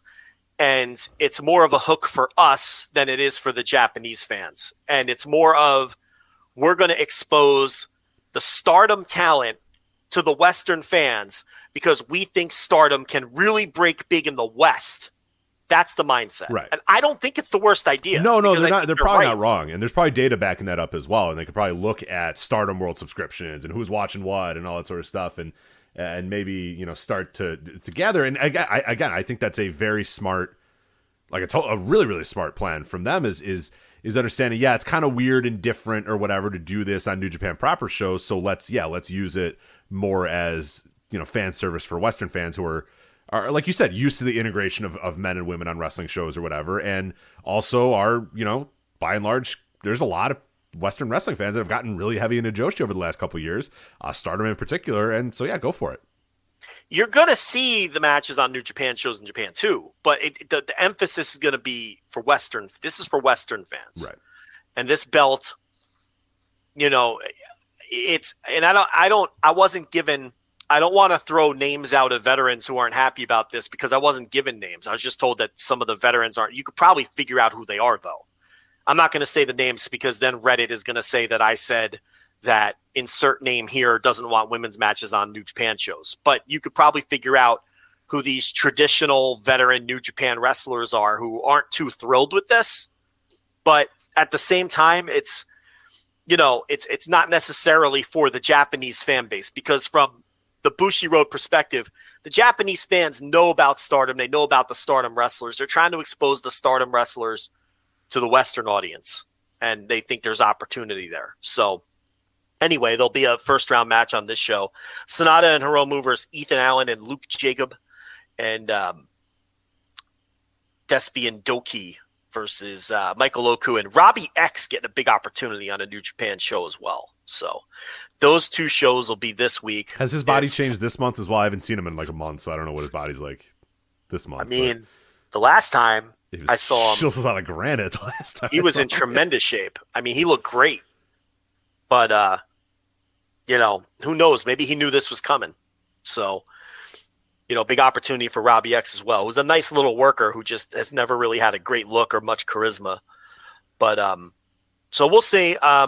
You know, I guess if the shows are available to watch somehow before next week, we'll talk about them. If not, we won't. So, yeah, we'll see. Yeah, I wish there was a little bit more clarity on when they're going to show up because it looks like some interesting stuff, and I think the crowd's going to be pretty into them too. But yeah, we'll see what ends up happening with that. All right, you take your pick, All Japan or Noah. Let's go All Japan. Let's go All Japan. Okay. Budokan Hall, baby. We this. I like this show. This is a hell of a fun show from All Japan. First off, it's just nice to see All Japan like. This felt like a big league company for the first time in ages. I'm trying to remember. Maybe the last time they were in Budokan. Yeah, honestly, because you were like, "Ooh, there's lights and there's video boards and there's people in the audience and it's okay." Like, because I'm so used to just clicking an All Japan show and it's just this like, you know, 500 people in Korakuen Hall, and it's fine. You know what I mean? It's okay. But like, this felt like, oh yeah, this is like. A company. This is a big league company, you know. Yeah, are they actually a big league company? That's up for debate. But this felt like an important big time show in Budokan Hall. The attendance 4,780. Now, were you following the attendance thing going on? I got some insight from people over there. Okay. Do you remember? Okay, so. They really did distribute 4,780 tickets. Right. It was a lot lower a week prior to the show. So okay, so that number might be inflated a little, but it's not a significant inflation. But the thing is, a lot of the tickets were sold in bulk to sponsors at pennies on the dollar. And All Japan has done this before when they run shows in big buildings. If you remember when Jun Akiyama was still with the company, you may recall that we did this. We had this same conversation when they ran, I think, this building. It was either this building or Sumo Hall. I can't remember. Where to ensure that it's not an embarrassment and there's like 1,000 people there, they sell these tickets, blocks of tickets to sponsors, and then the sponsors are responsible for distributing them. Now, did 4,780 people show up? Probably not. Were 4,780 tickets or thereabouts technically, quote unquote, sold to someone? Yes. to me, some people will say, well, that's cheap. That's papering. Well, it's not papering because the tickets weren't free. Somebody paid for the tickets. Maybe they didn't pay face value. And maybe a lot of people got free tickets from there, because then what the sponsors do is they give them to employees, they give them to clients, they give them to whoever the fuck. Right, and that's a common, in America, you'll give them to a radio station or a conglomerate of radio stations, and then they'll do giveaways or whatever, local giveaways or. But in that case, that's papering because those are just free tickets that you're giving to the radio station. Yeah. In this case, I see what you're saying. They had to. Those sponsors had to buy them. Yes, that's what I'm trying to get across. Okay. They sold blocks of tickets to their sponsors at greatly reduced rates, and All Japan has done this before. This is a strategy they have used when they're in big buildings. So technically, they weren't papered, even though a lot of these people got them for free from the sponsors. I got you. Okay. Now, am I making sense? Yes. Now, a lot of people think that's cheap. To me, okay, you didn't really sell 4,500 tickets at the full value, but maybe you create some fans. You get people in the building who wouldn't have went to the show otherwise. Maybe they like what they see and come back. And I think it's better to sell tickets for pennies on the dollar than not sell them at all. I defended this strategy last time, 3 or 4 years ago, because this was pre-pandemic, and I'm going to defend it again. Is this a quote-unquote real 4,780 house? I mean, it's real, but it isn't. But to be clear, it's not like a true papering. I don't know. I really don't have a problem with the strategy because a company like this needs to do whatever they have to do. That's the bottom line, I guess. Where do you stand on it? I honestly just getting people. It's the 50th anniversary show. Getting people in the building, making it feel like a big time show, and it did. Like, it wasn't like when they panned that audience, it didn't look like. I mean, there were clearly sections that were like completely empty or whatever, but it's Budokan Hall, and they were even putting 47, so it was, but it wasn't like there wasn't any visible, like the hard cam didn't have empty seats by it. Like sometimes you'll watch these All Japan Korakuen shows and there's like empty seats in like the second row and you're like, oh god, like, this is pretty bad. This is pretty rough here. That wasn't the case here whatsoever. I mean, this felt like a very full building. So I'm with you. Yeah, if you could sell a block of 100 tickets for $100 or whatever, who cares? You know what I mean? Like you bought the building, you had the building anyway. You may as well just get people in there to try to make it look a little bit better. I'm fine with that, especially for a show like this where you're trying to celebrate the company or whatever. That's fine. Get as many people in the building as possible. Honestly, papering doesn't even bother me that much either if you can afford it. Yeah, I mean, it didn't look it looked good. It didn't look dire. No, and I think that honestly, when I clicked play, I was like, oh, here we go. What's this going to look like? And then I was like, oh, I was completely taken aback by how good it looked, and I was like, oh, okay, because I thought like, oh man, All Japan and Budokan, like it's going to look real empty, and maybe they're not going to have lights and stuff because they run a very lean operation these days. There's a lot of stuff they do, but this felt like a big time show in a big time company. So I what it looked like? It looked like a pandemic show. It looked like a pandemic show. Yeah. Where we haven't seen a packed crowd in Japan in years. That's all. But I'm with you. I really came out of this show feeling good about All Japan and not feeling depressed for like the first time. And it was a combination of things. You get the title back on Miyahara, which obviously I'm on board with because I think he's the best and most charismatic wrestler in the company. And then, you bring back the Saito brothers and they have a new look and they're obviously getting a push because they came out and challenged for the tag team titles after the tag team title match. You debut the new kid against Yuji Nagata. Let's start there. What were your impressions of Yuma Anzai, who everybody in Japan is super high on? I liked him. I think he looked okay. I think I overhyped myself. I thought this guy, I thought he was gonna the bell was gonna ring, and I was gonna be like, that's one of the biggest stars in Japanese wrestling. That's a guy. Yeah, that's a guy. It wasn't that. You know what I mean? It wasn't that. But then you realize that the guy's had no matches. He's you know what I mean? Like he was fine. He was perfectly okay, perfectly good. Handled himself well. Looks like he's got potential to be very good. Yeah, when it was done, I was like, well, that was my fault for expecting the bell to ring and this guy to just be like the best wrestler we've ever seen. It wasn't that, but put the belt on him. Right. I thought he should come out and challenge Kento at the end of the night or whatever. Not that, but he looks solid. He looks solid. They look like they got something in him. Once he fills that body out a little bit, and you can tell he's still pretty young. Once he gets a few matches under his belt, he's going to be solid. Is he a bona fide, no doubt take it to the bank superstar, top of the line dude. I don't know if he's that quite yet, but I think he'll be good. My impression was not a prodigy, but clearly a guy where I see why they think he has upside. Yeah. And clearly a guy where I see why everybody wanted him, including New Japan. But did he come across like a prodigy? He did not. But I see the potential and I see the upside. There's something there. You got to remember, it's like his first fucking match, too. Right, exactly. And, Yuji Nagata, as expected, sold a lot for this kid. And, he really gave him a lot, relatively speaking, for the situation. And, because he was excited to work with him. He lobbied to work with him, tried to get him in New Japan. And he did a nice job with him. So you keep an eye on that. But him, along with the Saitos and the way that they booked Nomura, they clearly want that guy back in the worst way possible. So disclaimer to the listeners. I did not watch the follow-up Korakuen yet. So I have not either. So all right. So we'll stay out of that. I'm definitely going to watch that before next week because there's follow-up to this show on I just didn't have time. We had a million shows to watch. And I couldn't get to it. So that's the disclaimer. So I might say some things where people are like, but wait, on Korakuen, I didn't see it yet. So it's clear they want Nomura back. The Saitos are going to get a push for better or worse. And this Anzai kid. So my big picture thought on this show was, for the first time in a long time, there's a different energy in All Japan. There's some different directions. There's some new guys. There's some new blood in the mix. And it's not the same.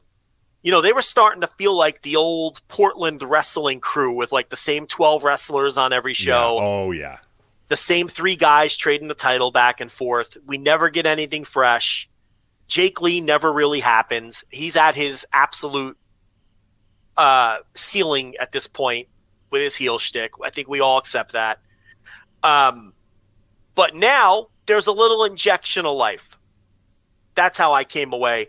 And you kind of sounded like you had a similar feel. Yeah, it just felt like, okay, this is a company that I've been watching for a couple years now just because I feel kind of obligated to do that. I'm doing the show. Because of the letters. It's because of the letters. And it's, I was going to say, and it's because it's All Japan Pro Wrestling. That is a legacy company, and they deserve the attention, and yada, yada, yada. But largely, I haven't been very excited about a lot of the stuff. Like, I'll click play, and I'll, watch the matches, and by the end, I'm just like, I don't know, I don't really know what to say about this. But when it was done, like, and that applies to Aoyagi as well, Atsuki Aoyagi, who, won the junior heavyweight title, it felt like a full-on, like, changing of the guard. Like, a lot of the old guys lost, a lot of the new guys reappeared.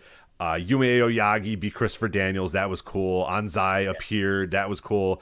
The other Aoyagi beat Tiger Mask and hopefully sends him away. Like, the Honda and Ashino team beat Get Wild. Like, it just felt fully like, okay, it's a 50th anniversary, but what they're really doing is setting the stage for the next era of All Japan, which is good. And that's not what All Japan has felt like really for the last couple of years. It's just even with Suwama losing, you could throw that in there. Yeah, right. It just ultimately felt like a total, okay, that was a lot of the old guys, that was a lot of the old guard, but now here's the new.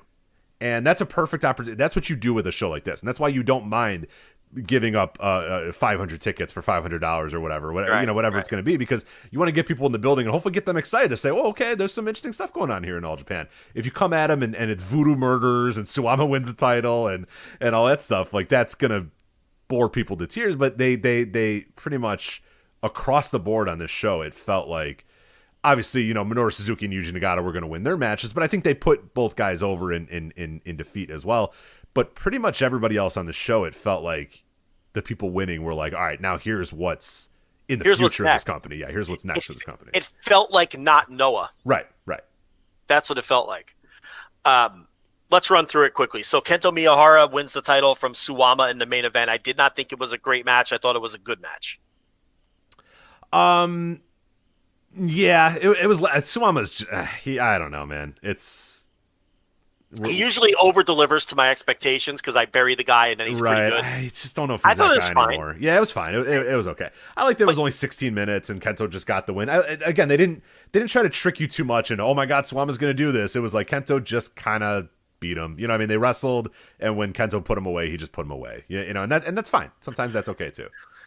Yeah. So, and Kento, I got to tell you, he's not having a classic Kento great bell-to-bell year. He's not. He's not a contender for most outstanding or anything like that. I don't know if that's by design. Like, I'm not going to work this hard for a company that's not doing great, or if it's just, I don't know what I don't know. He might be slowing down. It might not be the best guys. I mean, he's in the ring with a lot of the same dudes, so maybe he's just unmotivated. Bored. I mean, It's not that he hasn't been good. He just hasn't been, I mean, a couple years ago, he's in the conversation for the best wrestler on earth. You know, so it's a high standard not to live up to. And this week's Open the Voice Gate, Case and Mike. Great. Yeah. This was a particularly great episode this week as well, so make sure you go anyway. State of Dragon Gate, recent departures, a lot of stuff going on in the company. That was one of their best episodes they've ever had. Voice of Wrestling Podcast Network, Open the Voice Gate. They did a, can you guess how old Kento Miyahara was? And I will tell you, Joe, I was like 8 years off on how old I thought Kento Miyahara was. Do you know how old he is? What did you guess? I guess, well, actually, I wasn't that far. I guess 39. You guessed 39? I thought he was 39. Yeah, I don't know. No, he's not that old. No, he's like 32 or 33. He's 33. Yeah, I can't. Man, that's a. I thought you were going to say you guessed like 26. No. I just thought he was older. I mean, he's a. I don't want to say a rough 33, but it's been a.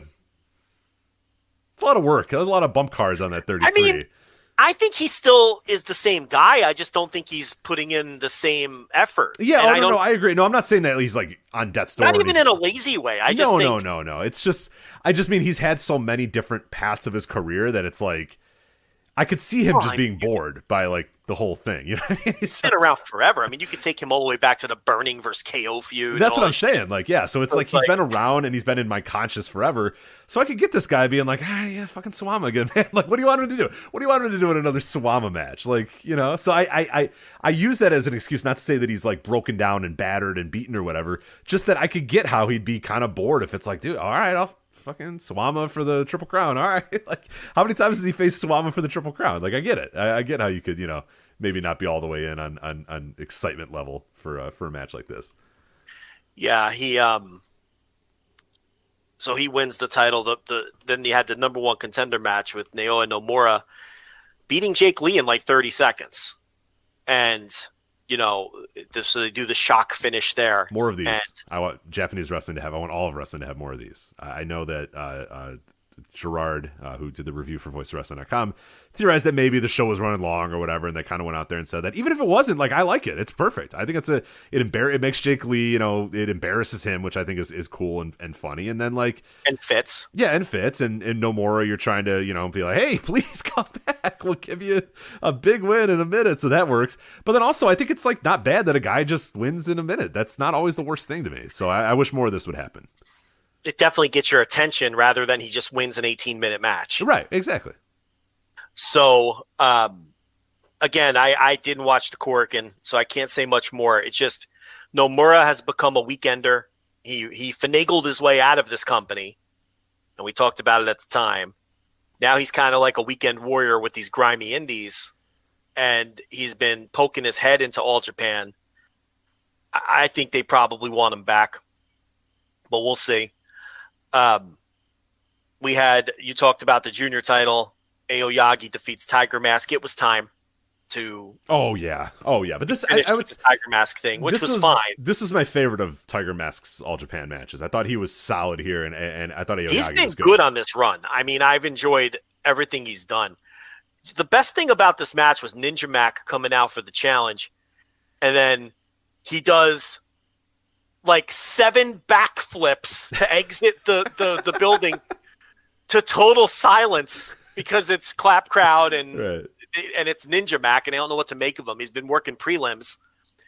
Then he did those backflips to exit the building all the way to the curtain, and I was crying. But so we're gonna get a little Ninja Mac action for the title.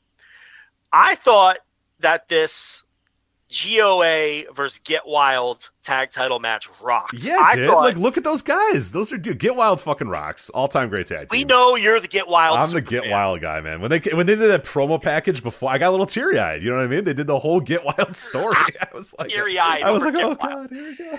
Yeah, I mean, look. They showed up in a big spot. Hell yeah, they did. Omori. I love that Omori is as old as some of the guys in like the old. I'm not. Oh, no, he's He's an old fuck. Is he older than Inoue? He's got to be older than Inoue, right? Got to be in his 50s. So Takao Mori is 52 years old. See? Masao Inoue. How old is Masao Inoue? Let's see. Probably 48 or something. 52. Okay, so they're the same age. All right. Compare the two. I mean, like, not that Inoue's bad. I did feel kind of bad that Inoue came out. They're like, all right, here's these on death's door old guys and Masao Inoue. I was like, oh, man. Yeah. Like Great Kojika, who's, can barely walk. Yeah, he teamed with Kojika and Yacht. I kind of felt bad. He teamed with Great Kojika and a man with one leg. I kind of felt bad. I was like, he's not that old. Yeah. He's like, but then worse yet is then the next match, a guy the same age as him is in a big time spot and fucking delivers. And yeah, Takao Mori, the wild man from Japan, as Vince McMahon would say, he was great. Great as always. You could tell that Soya and Omori were thrilled to be in such a big spot. Hell yeah, they were. Yeah. And it showed in the work. And this may have been my favorite match of the show. Yeah, I think definitely for me. Definitely. I'm looking at my ratings, yeah, for sure. And the Saito brothers come out to challenge. Now these guys have a whole new look. One's rocking a beard. They got the long hair. You could tell them apart now, at least. Yeah. They've got this gaudy ring gear with like the stars on the legs, and they look like they just appeared from like 1987. Well, that's because Rich, they're the Dream Warriors. Yeah, we're the Dream Warriors. That's a great. Now I like the name. I like the theme song. I just don't know. They're not my Dream Warriors. They're someone's Dream Warriors, not mine. They're coming out to Dokken Dream Warriors. That's a shoot for people who didn't watch this. Yeah, no, we didn't make that up. Yeah. And we heard the song like 4 times because they won their match. Yeah, they want, again, they're going to be, whether I like them or not, like, you got to get on board because that train's not stopping anytime soon. Who knew? If I would have said to you 3 or 4 years ago, Rich, you know who's going to make a big impression on pro wrestling over the next 3 years? Dokken. You're going to get Into the Fire on NWA. Power, and you're going to get Dream Warriors for a hot new act in all Japan. Dokken songs are making a comeback in pro wrestling, Rich. You can never predict pro wrestling. I think it's just hilarious that these guys use that old Dokken song to come out to. They've got their new look. They're so anti All Japan. They're just not anything what you would associate with All Japan. I still think they stink, if I'm being honest. They're so bad. I was hoping you weren't like, yeah, they got a little bit better. I was like, these guys stink. No, they didn't look good. They're awkward, but there's a charm to them. There's a charm to them. Like I said, they look like they came from like some like late stages dying territory from like 1987 or whatever. Yes. And they appear, and you're like, oh, yeah, well, what the hell happened to these guys? You look it up, and it's like, one of the guys quit wrestling a year later, and the other guy, like, hung around for a few more years or whatever. But, yeah, they feel like, and I don't know the exact territory to put my... But Central States. Yeah, like one of those, yeah. They you know what they look like? They look like they're about to lose a first-round Crockett Cup match to the Horsemen. Right. That's what they look like. Arn and Tully are going to take it to these guys, and they're going to beat them in about 6 minutes in the first round of the Crockett Cup. That's what they look like. I don't know. They're still like they have like, in this case, 4 left feet because there's 2 of these men. They don't have great physiques. They're tall. They've got a beard. They got a new confidence to them, I guess. But look, it's new blood. Okay. And if these guys are dude, it's better than Voodoo Murderers, man. I'll take it. It's better than Twin Towers, who are washed up. It's better. You know what I mean? It's like, I'd rather see these guys get an opportunity and to freshen up these cards a little bit. So they'll get a tag team title match. Onita worked this show with Masanobu Fuji and Shiro Koshinaka against Great Kojika Masao Inoue, who is one of my least favorite wrestlers of all time. I hate him. That stupid smug look on his face all the time. The dumb sideburns, yeah. Yeah, I just hate everything about this guy. He's always been one of the shittiest and laziest wrestlers in Japan. I've never liked him. And Yoshiaki he wrestles Yatsu, exactly the same as he did 15 years ago. Yeah, he still sucks. This guy sucked when he was 30, and he sucks when he's 52. Like, he's equally sucky now. Like, and Yoshiaki Yatsu, who has one leg and was using his prosthetic leg to throw strikes. So it was a spectacle. It was a spectacle for sure. Yeah. Yeah. I'm losing my voice here. I've done a lot of audio. You have, yeah. Yuma Aoyagi defeats Christopher Daniels, and Daniels gives him the raised hand and the point. The classic he started classic worker. He started off the match with, "No, you got to earn my handshake, pal, right, brother." And then they had the match, and then he beat him, and then he earned his handshake. So he gave him the handshake and the point. This guy. Yeah. Cheer. It is the guy, everybody. So nobody could cheer. They could just clap. Yeah, clapping furiously. Right. If you're going to do the boilerplate veteran puts over a guy match who has to earn his respect, that's who I'm booking. I mean, Chris Daniels. I think every indie. I think that Christopher Daniels, and I don't know if I've said it on audio, but I think he is one of the most underutilized wrestlers in the world. Every indie should have Christopher Daniels do a, hey, we want this guy to get over. Can he beat you? And then you raise his hand and point to him afterwards match. Every indie should try to get this guy to do that. Shit, All Japan flew him to Japan to do the put the guy over match. We talked about Yuji Nagata and Yuma Anzai, Minoru Suzuki. They booked him for the show, tried to sell some tickets. He beat Hokuto Omori. The All Asian titles, yes, those still exist for those of you who don't follow this company. Voodoo Murders lose, Minoru and Toshizo. Minoru's been washed for a while. I've been saying that. They lose to Dan Tamura and Hikaru Sato, so that was a good booking decision as well. Cyrus and the Saitos. I love Cyrus. That's what I'm saying. Cyrus and the Saitos is like straight out of like Gary Hart or like some like third level Oliver Humperdinck team where it's like it's not even it's like Gordon Sully like, you got quite the unit here, Oliver, and he's like, these are my new guys. You know what I mean? It's just like, oh my god, who are these dudes? Like, Oliver Humperdinck's like, I found these guys from the forest or whatever. Quite the formidable trio. They build them for one match, they lose, you never see them again. It's on to the next one. They're off to the fucking Central States territory after that. Look, Naya was here to lose the match, but, it was encouraging that Twin Towers were on the losing end of this to help get these guys over. Yeah, we're done. Let's never push them ever again. They look horrific, and they're getting worse by the day. Yeah, Suji Ishikawa's done. He's washed up, and Kohei Sato is completely finished. There's nothing left in the tank. Ago, but yeah. He looks like E.T. It's just time to move on from that guy forever. He's shaped like E.T. the extraterrestrial. Thank you for clarifying. Nobody knew who you Kohei meant when you Sato. said E.T. Thank you for clarifying. You never know the extraterrestrial. Thank you. Some of these listeners probably don't know, Rich. They don't know the Beatles. Do we have to relitigate that? They might not know E.T. Okay. This guy Sato wants to phone home. Okay, he's looking for Elliot. This guy looks like fucking E.T. I don't care what anybody says. Every time I see this guy, he's shaped like E.T. He looks like E.T. And, I'm glad they're not pushing him anymore. ATM, Mitsuya Nagai, Tajiri, and Yoshitatsu defeat our boy Andy Wu, Black Menso Ray, Izanagi, and Sushi. So all the undercarders getting in the mix here. Rising Hayato and Ryu Inoue defeat Oji Shiiba and Yasuke Kodama, who I don't know whose cornflakes he took a shit in, but he's I was like, Jesus. He's working. I was like, over. Is that good? Wow, all right. Like, and then it's not his time, I guess. No, I don't know. Yeah, he had his time, I guess, sort of. Not really. I mean, I don't know. Maybe he just wasn't involved in anything. Bad timing, maybe, because he's not like they've pushed him before. Right. His level. I mean, maybe he had a 666 show to go to afterwards. So right, like a literal satanic worshipping session, or like the wrestling promotion. Yeah, the promotion. Yeah. So Rising Hayato's the guy. Maybe there was a birth show going on that he had to get to. So fucking hard hit or something. Right.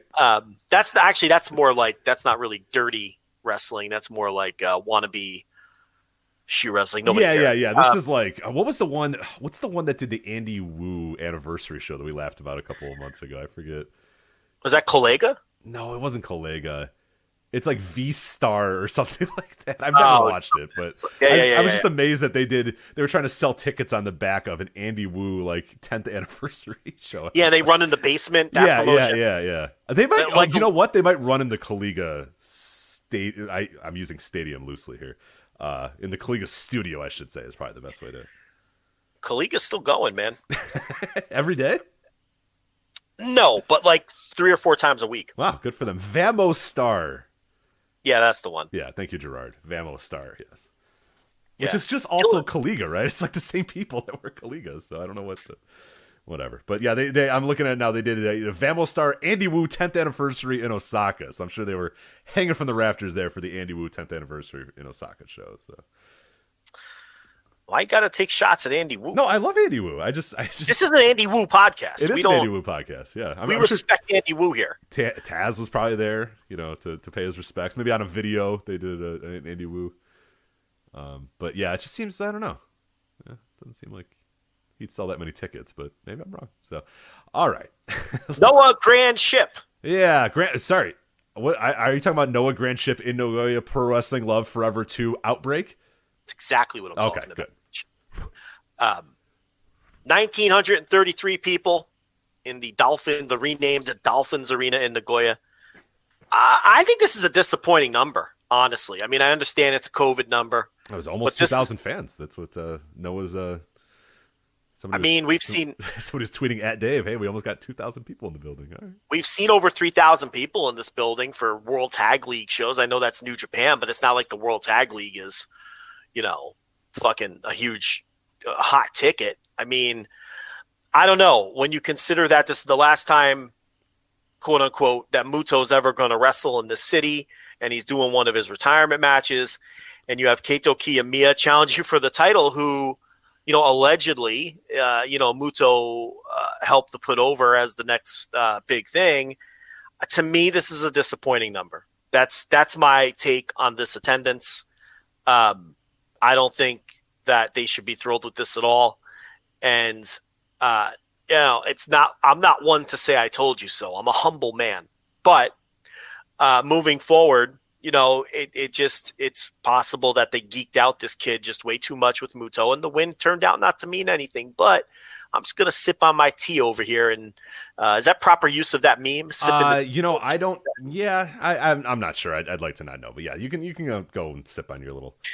Because I don't think this was a good number. It's definitely got to be a disappointing number for one of the last Muto matches like that. That's a huge promotion, and you got that, and then you also have you have a straight up GHC heavyweight title match with a lot of people believing that there was going to be a title switch. There being a title switch, so like that worked. I mean, you had every title on the line here. You had a Keiji Muto retirement match, and you had the GHC heavyweight title in a presumed title switch, and you didn't get 2,000 people. I mean that you can't see that as anything but a disappointment. I mean, I looking at the talent that's on the show, like, I don't know what the profit loss is for the show, but like there's a lot of expensive talent on the show, and yeah, selling only 1,933 tickets is not good. We have breaking news. You ready? I'm ready. Let's go. I'm going to play the breaking news music. We don't. Yeah, sure. All right, hold on. It's going to take some effort. Let me get to the breaking news. Now, things I learned, we have breaking news music. So hold on. Yeah, of course we do. What are you talking about? Professional operation here. Number one podcast in Turkey. All right, give me a second. Watch later. Here's the. Okay, here we go. Oh, hold on. Ad. Hold on. Get that YouTube Premium. Come on, you're a big time radio Fuck star. That.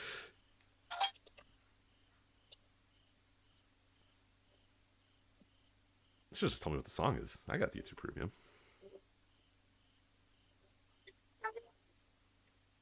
Breaking news. Is it playing? I can't even hear the music. Can you hear that? No, I couldn't hear it at all. Well, then let's try again.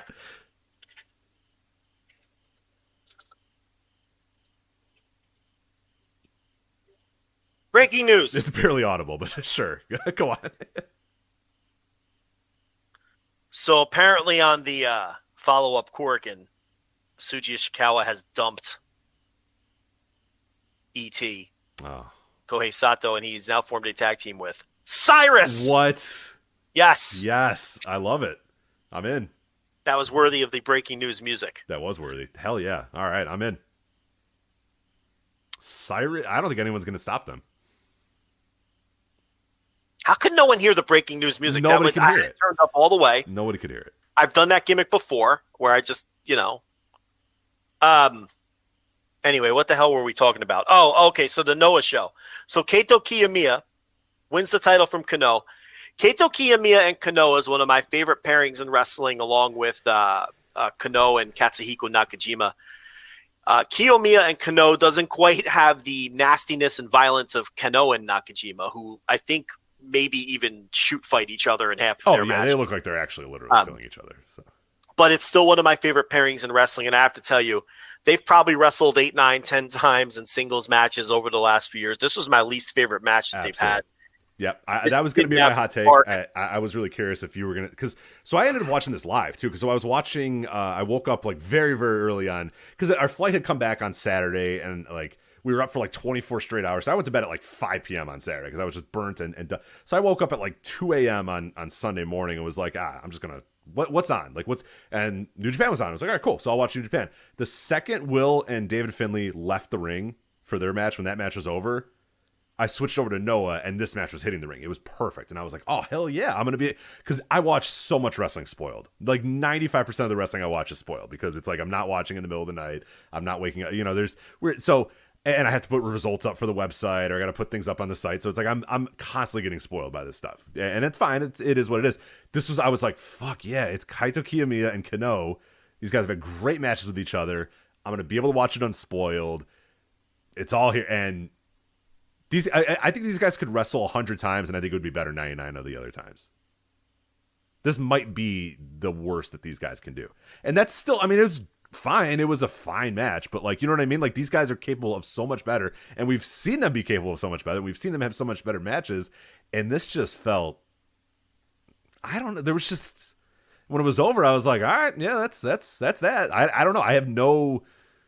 Do you have any strong thoughts about this match? I really don't. I feel like I don't have much. It had no spark. It had no spark, and it never hit a second gear. Yeah, it was. And the other problem is, as another thing that we feared, Kiyomiya is doing a total Muto cosplay act. The gear, the moves, the gestures, the hand poses. And, I'd really like this guy just to be the first Kaito Kiyomiya and not the next Keiji Muto. I mean, it's embarrassing. It's a mistake in my view. At least when he was doing the Misawa tribute stuff, he wasn't trying to be Misawa in the ring as much as he's trying to be Muto in the ring, and it was just kind of borrowing the colors and the imagery, and that felt like a proper tribute. This feels like Muto's got him at gunpoint or something in the back and is forcing him to. Weird, yeah. It's weird. It doesn't feel right. This kid is a great wrestler, and he can be a great wrestler. He could be a great first Kaito Kiyomiya. He doesn't need to do this. This whole thing from start to finish was completely botched. We're not going to relitigate it. And here we are. And now he's out here having average as hell matches to win the title. That's not going to do him any favors. In my view, the show did not draw particularly well. And I don't know. I maybe when Muto goes away, this guy can just go back. But perhaps the damage is done. I'm just thinking from the standpoint of the defense is always, well, the older guys bring in the older fans, and it gets people to buy tickets who wouldn't buy tickets otherwise or haven't been interested in Noah in years. But when these guys go away, does it feel like Kiyomiya has truly been passed the torch, or are those older fans just going to see him as a geek? Right. And to me, I think they see him as a geek because I see him as a geek. I mean, I hate to say it, but man, this match, it wasn't good, and the cosplay act is kind of embarrassing. So, no, not a great title match at all. And I don't know. You have anything else to add, or you want to just run through the rest of this? Yeah, I really don't. It sucked. It put a damper because I then decided, well, I should watch some of the other parts of this. I didn't watch all of the show. I just kind of bounced on then afterwards, but. I was really, really, I mean, I can't express my disappointment enough. And it's like, it wasn't a horrible match. It wasn't a bad match, but these guys, and this is a big time spot here. This is the main event, GHC Heavyweight title. It's Kiyomiya getting it. And it was just kind of there, man. It was just kind of there. And considering that their follow-up was like that one on this year. It was New Year's Day, right? This year. I mean, fucking tremendous. And then the one in October of last year, almost a 1-year anniversary of that match. that was so spectacular and so good. I mean, these guys have had so many better matches. All of their last 5 or 6 matches have been better than this one, and it's just, it's a shame. So, Rich, I made a grave error. I mixed up the Ninja Mac challenges. He challenged Hayata, obviously. He didn't challenge. He challenged on the Noah right? show. Yeah, I don't even know why I didn't. Okay, right. I was like, because you were so wrapped up in the backflips to exit the arena that right. I was so excited to talk about the backflips to exit the arena that I mixed up which show he came out on. But obviously, he's a Noah wrestler and not an All Japan wrestler. So I'm looking at this Hayata Yohei match, which you skipped. I skipped. There is not when I saw that match went because I obviously got spoiled by this. I saw 23 minutes and 45 seconds of fucking Hayata and Yohei, and I decided, no, I'm good. And I did not watch it, Joe. Did I make a grave mistake skipping the 89th Hayata Yohei singles match? No, it was extremely boring and extremely long. Damn. Well, wow. I mean, this par match never par for the course for these guys. It never ended, but Ninja Mac came out at the end and did 1,000 backflips to exit the building. Somebody challenged Aoyagi. Can someone in the chat room help us and remind us who challenged Aoyagi? Because it's going to bother me now. Because didn't someone come out and challenge Aoyagi on the All Japan show? For the yeah. Fuck, I can't remember who it was. I really should take better notes. I can't remember who, because I always think, I'll remember. Yeah, right. And then the time it's hour 3, and you're like, and then I tell you it was Ninja Mac, who doesn't even work in the company. right. So no, Hayata defends against Yohei. Very boring match. I don't think 5 singles matches. That's impossible. That's a lot. Those guys, who wants to watch them wrestle? I don't want to watch one of them, but I just mean after the first time. I just thought there was like 90 of them. So no, Rising Hayato. Thank you, Gerard. Came out. Thank you, Gerard. Yeah, because did not backflip out of the arena. I don't believe. No, he did not. But I knew someone came out to challenge, and Rising Hayato's a guy I think they might have something with. I do too. I like him. Yeah, I like him a lot. Yeah, but I have to, just for my peace of mind, the Hayato Yohei match is at 6.85 on the cage match currently. So they liked it a little better than me because they're going like almost 3.5. I would go like 3 flat or something. It was just wholly unexciting and boring and dull and way too long. Kaz Fujita and Keiji Muto beat Nakajima and Funaki. Rich, I'll give you a guess who took the fall. Oh, I watched this match. Oh, great! And I couldn't. I could. Part of me was like, they can't really. And of course, Fujita does something, and then he sets up Muto, goes kill him, and then Keiji Muto does the fucking Shining Wizard to Nakajima and takes the 1, 2, 3. Yeah. You know what though? Nakajima's a little prick. Fuck him too. Yes. I mean, this whole company's just filled with assholes. A lot so of pricks, it's like, it's hard to feel bad for him because he's out here like an assassin, knocking people out every other week. Right, and he's gonna have to eat shit for a lot of time for that. So, and then I guess we skipped over Kaz Fujita being the first challenger for Kiyomiya. All right, yeah, you awesome. have that boring ass match. He's probably gonna win. Oh, it's Kaz Fujita comes out, and then if you didn't see this, what a moment too. So he comes out. First off, he yells at the ring guys to set up the steps because he can't get in the ring without like all the extra steps out there. So it's a great sign for your title challenger that I can't walk into the ring unless you set up steps for me. So he gets in there. He sprays beer all over Kiyomiya. He rubs his head, and then Kiyomiya shoves him. Fujita stays on his feet and then just walks out of the ring. So. Yeah, did you see that? What Kiyomiya tried to do, I think, was throw Fujita out of the ring. Right, but and Fujita no-sold. Of course he did. Fuck these guys. Fuck this company. And poured like water on his head, or was it water? Beer? No, it was beer, man. He had beers. So this company is fucking parody. It's a parody of a pro wrestling company. It's such a joke. Fujita's probably going to bump, dude. Take a bump out of the ring. He's not asking you to take a fall yet. Yeah. You could even land like on your feet if you want. Like he's just trying to get you out of the ring. He might literally not be able to take that bump. So it might be Iron Sheik style. You know what I mean? Where he can't even do that. He sucks so bad he probably can't take the bump. And he probably will win. Rich, he never lost the title. He got COVID. That's true. He's probably gonna win. Like you think, all right, Kiyomiya beats Muto. Now he wins the title. We're doing the thing. We're off to the races. Now we got it. We've created a guy. We're not doing the thing. He's probably going to lose to Fujita. who clearly doesn't have any respect right? for him. They can't. And this poor Kiyomiya, They can't. I don't know whether to feel bad for him or think he's a fucking pussy. I can't make up my mind. At some point, you got to stand up for yourself, even if first of all, there's no way he can't beat up Keiji Muto. That's number one, like in a real fight. Keiji Muto can barely move. Maybe he can't take Kaz Fujita, old Ironhead, but stand up for yourself, even if it means taking an ass kicking. Right. I mean, on one hand, I feel that way, and on the other hand, I feel bad for him because he's just trying to do the right things. But the guy just fucking no-sells them. You just won the title. You're the burgeoning ace of the promotion. Fucking stand up for yourself, man. I know you're probably going to get beat up in the back afterward, but fuck. I mean, geez. This is humiliating. This company, man. It's just a parody of pro wrestling. It really is. Yeah, it really is.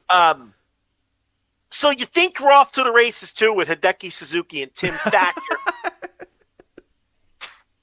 But once again, the answer's no. The strongest arm. You can't fuck with the strongest arm, dude. And they lose to Kojima and Segura. Listen, I ain't reporting news, but I did say at the time, don't be shocked if it's a soft jump.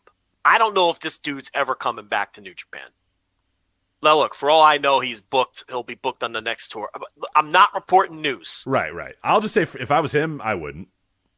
I mean, if the money's comparable. Yeah, this is a good gig. This is a pretty good gig you got. And some of his pals are here. But I guess Muto will be going away soon. And this is fucking weird. I thought this would be the goodbye to Satoshi Kojima. Nope. Do a job to the champs. That'll be it for him. Look, this is a nice little team, Kojima and Segura. All right? But there's no rhyme or reason to any of the booking in this company. There's just no rhyme or reason to any of it. That's why you can't make sense of it. That's why you can't predict anything. And you just hope the matches are good. Kotoge and Yoshioka, they win the junior tag team titles, which I think have changed hands 3 times since we started this podcast. They defeat Chris Ridgway, who is, Zack Sabre Jr. on meth, and Yoshinari Ogawa, who still might be my favorite wrestler. Still the best wrestler in Noah. Yeah, I still fucking this love guy's that dude. limb work is so. This guy working over the limbs. I can watch this all day, every day for the rest of my life. He's so good. How great was Ogawa in this match? Oh yeah, I mean, as always. So it's like hasn't missed a step. Just like we said, Inoue hasn't changed. He wrestles the same as he did 15, 20 years ago. Yeah, Ogawa hasn't as well, and in all the right ways. The inverse version, like where he's good still. Dude, Kotoge is a 10-time tag team champion. Put him on the Hall of Fame ballot. 10 times he has won this title. And then we had some undercard stuff. El Hijo del Dr. Wagner Jr. In like 100 years, when they're like our 6th generation luchadors, how's that? Are they going to be El Hijo, the son of Dr. Junior Jr. Yeah, I don't know. We got to ask Cubs fan next time we have him on how that's going to get. Yeah, the Dr. Wagners are going to get quite tough to nail down. If we got son of, grandson of. Yeah, I don't know. I want to know how they also choose between being El Hijo or being a junior.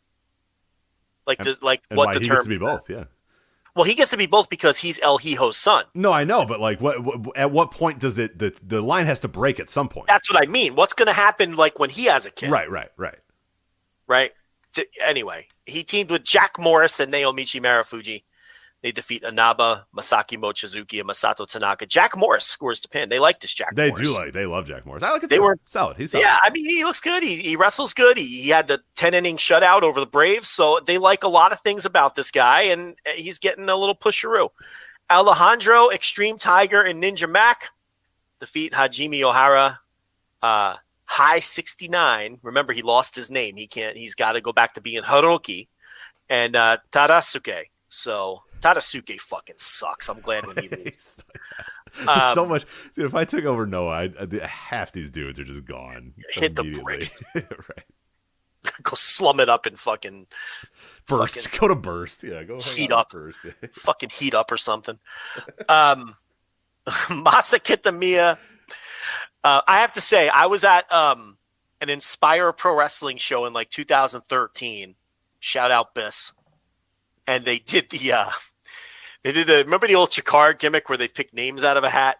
Oh, yeah. And they'd be like, Tito Santana. Oh, he's not here. And then pick another name. And they'd just be ridiculous names. So they did the old Chikara gimmick where they're picking names out of the hat. And they're, the first three guys, were just utterly ridiculous and weren't there. It was like King Kong Bundy, whoever the fuck, people who weren't there. And then they pull the name out and they go, Tadasuke, and he was there, Rich. Tadasuke was there, and he came out, and yes, no one was expecting that, believe me. So that was a very well played Chikara hat gimmick at the Inspire. And then he worked?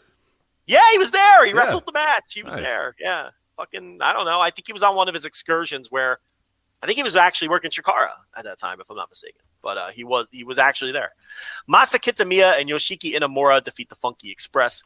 I think it is now finally safe to say that Muhammad Yone he's finally done getting his bi-yearly, every now and then they push him for real. Oh yeah. That's now he's just firmly in the comedy role, and that, and I'm not complaining. That's fine. Yeah, that's fine. He's had a great career for, a solid, he's been around for 25 years or whatever. Good career, never really a main eventer, but a guy you can count on, a solid as fuck pro wrestler, and now he's in the prelim comedy stage where he doesn't have to take a lot of bumps and all that. Eita Nasawa Rangai defeated Kai Fujimura and Yasutaka Yano. I don't remember if you were around when I talked about this, but Eita not completely done with Dragon Gate, but he is going to be doing the Peros thing more, the Noah thing more. He's in with those guys now. Yeah. And it wasn't a contentious exit with Dragon Gate. It's just, he'll pop in now and then. But this is where you could expect to see him doing shit like this, hopefully in higher spots on the card. But that was Noah Grand Ship. I thought the show was fine, with all the problems we talked about in some of the bigger matches. Yeah, perfectly fine. But yeah, nothing I think you have to go out of your way to. We can't rant and rave about this shit anymore. I mean, it just is what it is. No. Noah, we I think we even said a couple months ago that we were just going to stop talking about Noah. But this was an important show that we had to at least talk about. But yeah, it's. Yeah. Done complaining about it. Yeah, I can't get mad about this company anymore. It is what it is. So, all right. So very quickly, this Higuchi Takeshita match, I guess we got to get in there. Let's do that. Yeah, we're just about out of time, but we got a little bit of time to review this one. We're just reviewing this one match. I did not watch. I don't know about you. I did not watch all of Who's Gonna Top 2022. So I watched that on Pornhub, but I didn't watch it on Wrestle Universe. Who's Gonna Top? No, I do not watch DDT. It's silly little promotion. It's not for me.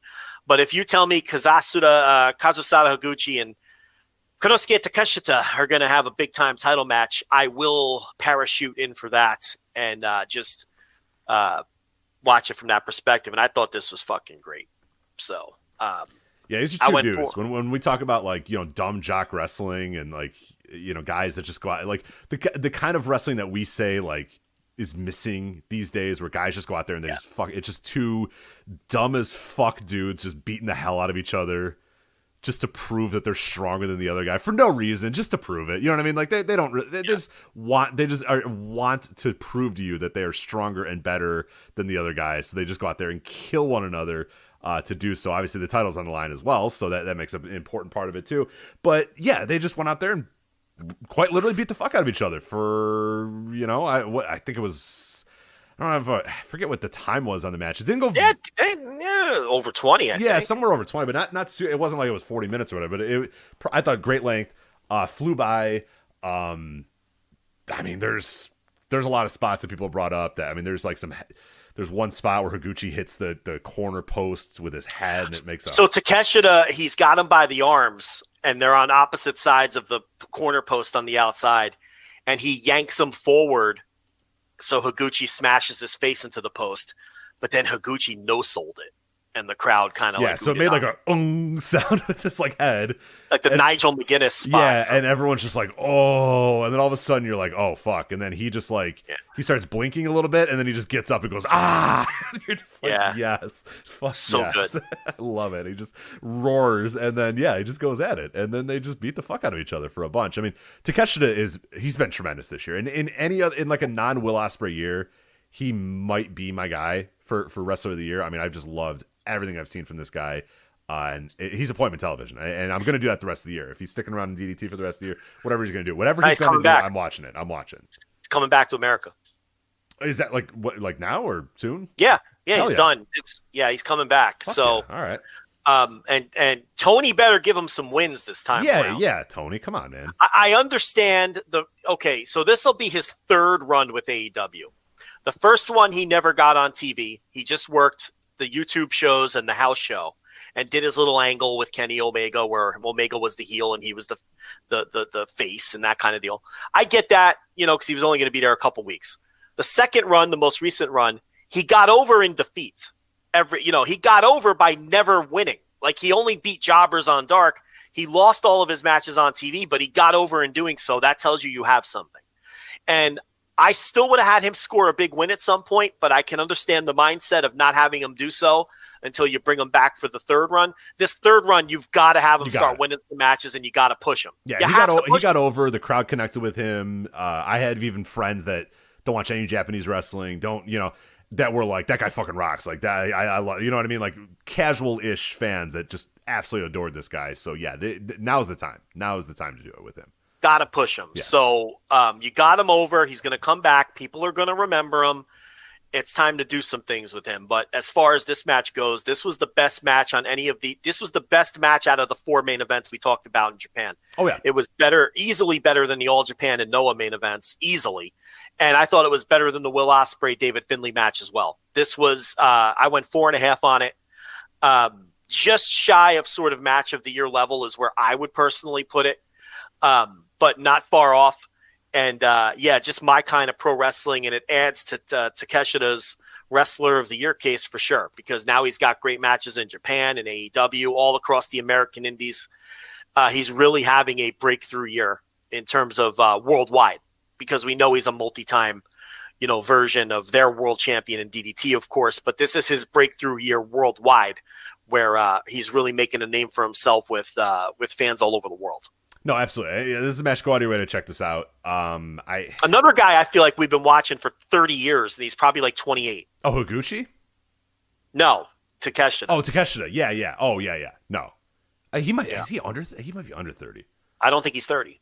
Yeah, I think he's like I was gonna say I think he's like 28. Because when we first were reviewing, he was born in 1995. Yeah, he was a teenager when he was first starting to get pushed. Yeah, and we were talking about him on this show. Higuchi's a guy where I was so frustrated at how slow they were pushing him. It's one of the reasons I stopped watching DDT. Oh, but yeah. We did a whole show where we said that this guy is like the next dude in Japan. And then they didn't do it, and then we were like, fuck that. You know what I mean? They did nothing with him for a very long time. Yeah. And I would get frustrated because DDT would do those fan polls, and he would come in like 19th. And I'd be like, well, that's because you don't do anything with them, number one. And number two, these DDT fans are out of their minds. Yeah, and they wrong. like these goofballs. Yeah. He was the guy that people would always bring up in like Q&As of like, oh, if you could do like a Japanese trade or whatever. And I always said Goto. I would move Goto from New Japan to like Noah or whatever. And I would take Higuchi to like anywhere. I'd just get him out of DDT because I think he'd be a fucking star in all these. I mean, he'd be immediately just an absolute dude in any of these other companies or whatever, but he kind of gets lost in the shuffle sometimes in DDT. So yeah, they push him good now, but it took a long time. It took a long time, and I don't really like DDT, so obviously I'd prefer to see him somewhere else. But right, from a personal standpoint, it'd be great to But if they keep doing matches like this and they keep doing stuff like this, then I'll at least check out their main events, and it's that's yeah. But no, this is a match that you used to get a lot of these matches, and now you don't. Like when I first started watching Japanese wrestling, like really intently watching Japanese wrestling, you'd get a lot of these. Big Japan would have one of these every single month or whatever, and All Japan even DDT, and DDT would have them a lot, and then like it kind of stopped because then sort of and I don't want to say it's exactly like Okada's fault, but you would get like everybody kind of did those epic matches, you know what I mean? Less so of like the two dumb jocks just go out and kill each other, and more of like the epic 30-minute kick out main events or whatever. And I'm glad to see some of these too. I mean, they're both good, but a match like this rocks. So yeah, go. Well, we don't have time for this today, and it's a bigger picture topic. I'll go on record. This is my least favorite period of Japanese pro wrestling since I've been a wrestling fan. Right now, I just don't think it's very good across. I don't disagree. Yeah, I don't think obviously New Japan is coming down from an all-time high for a great decade run. They're coming down from that and rebuilding. Noah obviously has the problems they have. All Japan has been essentially a big indie and has not been great, and we've documented a lot of their issues. Big Japan is just a non-entity, yeah. It's complete non-entity. Nothing going on there. 0-1, a complete non-entity. DDT, I gave up on. This is the worst and least interesting period of Kuro. Gleet? What? What is that? This has been the least interesting and worst period of Japanese wrestling since I've been following it, and that goes back to the early 90s. And I would even throw in that weird period in like 99 where like even that was better than this. I really genuinely believe this is the least interesting period of Japanese wrestling. So I understand what you're saying when we were doing shows in 2012, 2013, 2014, and we had banger after banger to talk about on every show because all of these companies were having these great main events. Yeah, every show was great. Like the last half of the show would be like, all right, here's these bunch of Japanese main events that we watch, and here's how they rock. Daisuke Sekimoto, Okabayashi, Ishikawa, all these guys across all these companies. And, some of them have gotten older and can't go anymore. We talked about Tsuji Ishikawa and, and there's others too. Koji we just talked about E.T. He's another. He was having great matches in 0-1 for a long time. So some of these guys just have gotten older. Yeah, and Masato Tanaka versus all those guys every single time that was good, and yeah. And some of these promotions have just slowly, and COVID didn't do anybody any favors, and New Japan isn't what it was. So yeah, to me, we are at the absolute bottom, at least as long as I've been a fan. So we'll end the show on that dour note. On that great note. Yeah, Japanese wrestling stinks. Hope you enjoyed our last 2 hours where we talked about Japanese wrestling. Yeah. Anyway, that has been another episode of The Flagship. So I am Rich. He is Joe. VoicesOfWrestling.com for reviews, previews, all other stuff. Voices of Wrestling Podcast Network as well. Make sure you subscribe to all of your favorite shows as well as the entire podcast feed as well. That is how we can all chart high in random countries, including Turkey, where we are the #1 podcast in the world. Wrestling, I guess. I have to clarify. Wrestling. Anyway, that is it for us. FlagshipPatreon.com. We didn't do any Patreon plugs on the show, but there's a lot of stuff up there right now as well. Patreon.com/VoicesOfWrestling, VoicesOfWrestling.com/Patreon, or FlagshipPatreon.com, as I said, for all of that content. So anyway, that is it for us. That is Joe. I'm Rich. We will talk to you next time on the Flagship Podcast. Take care.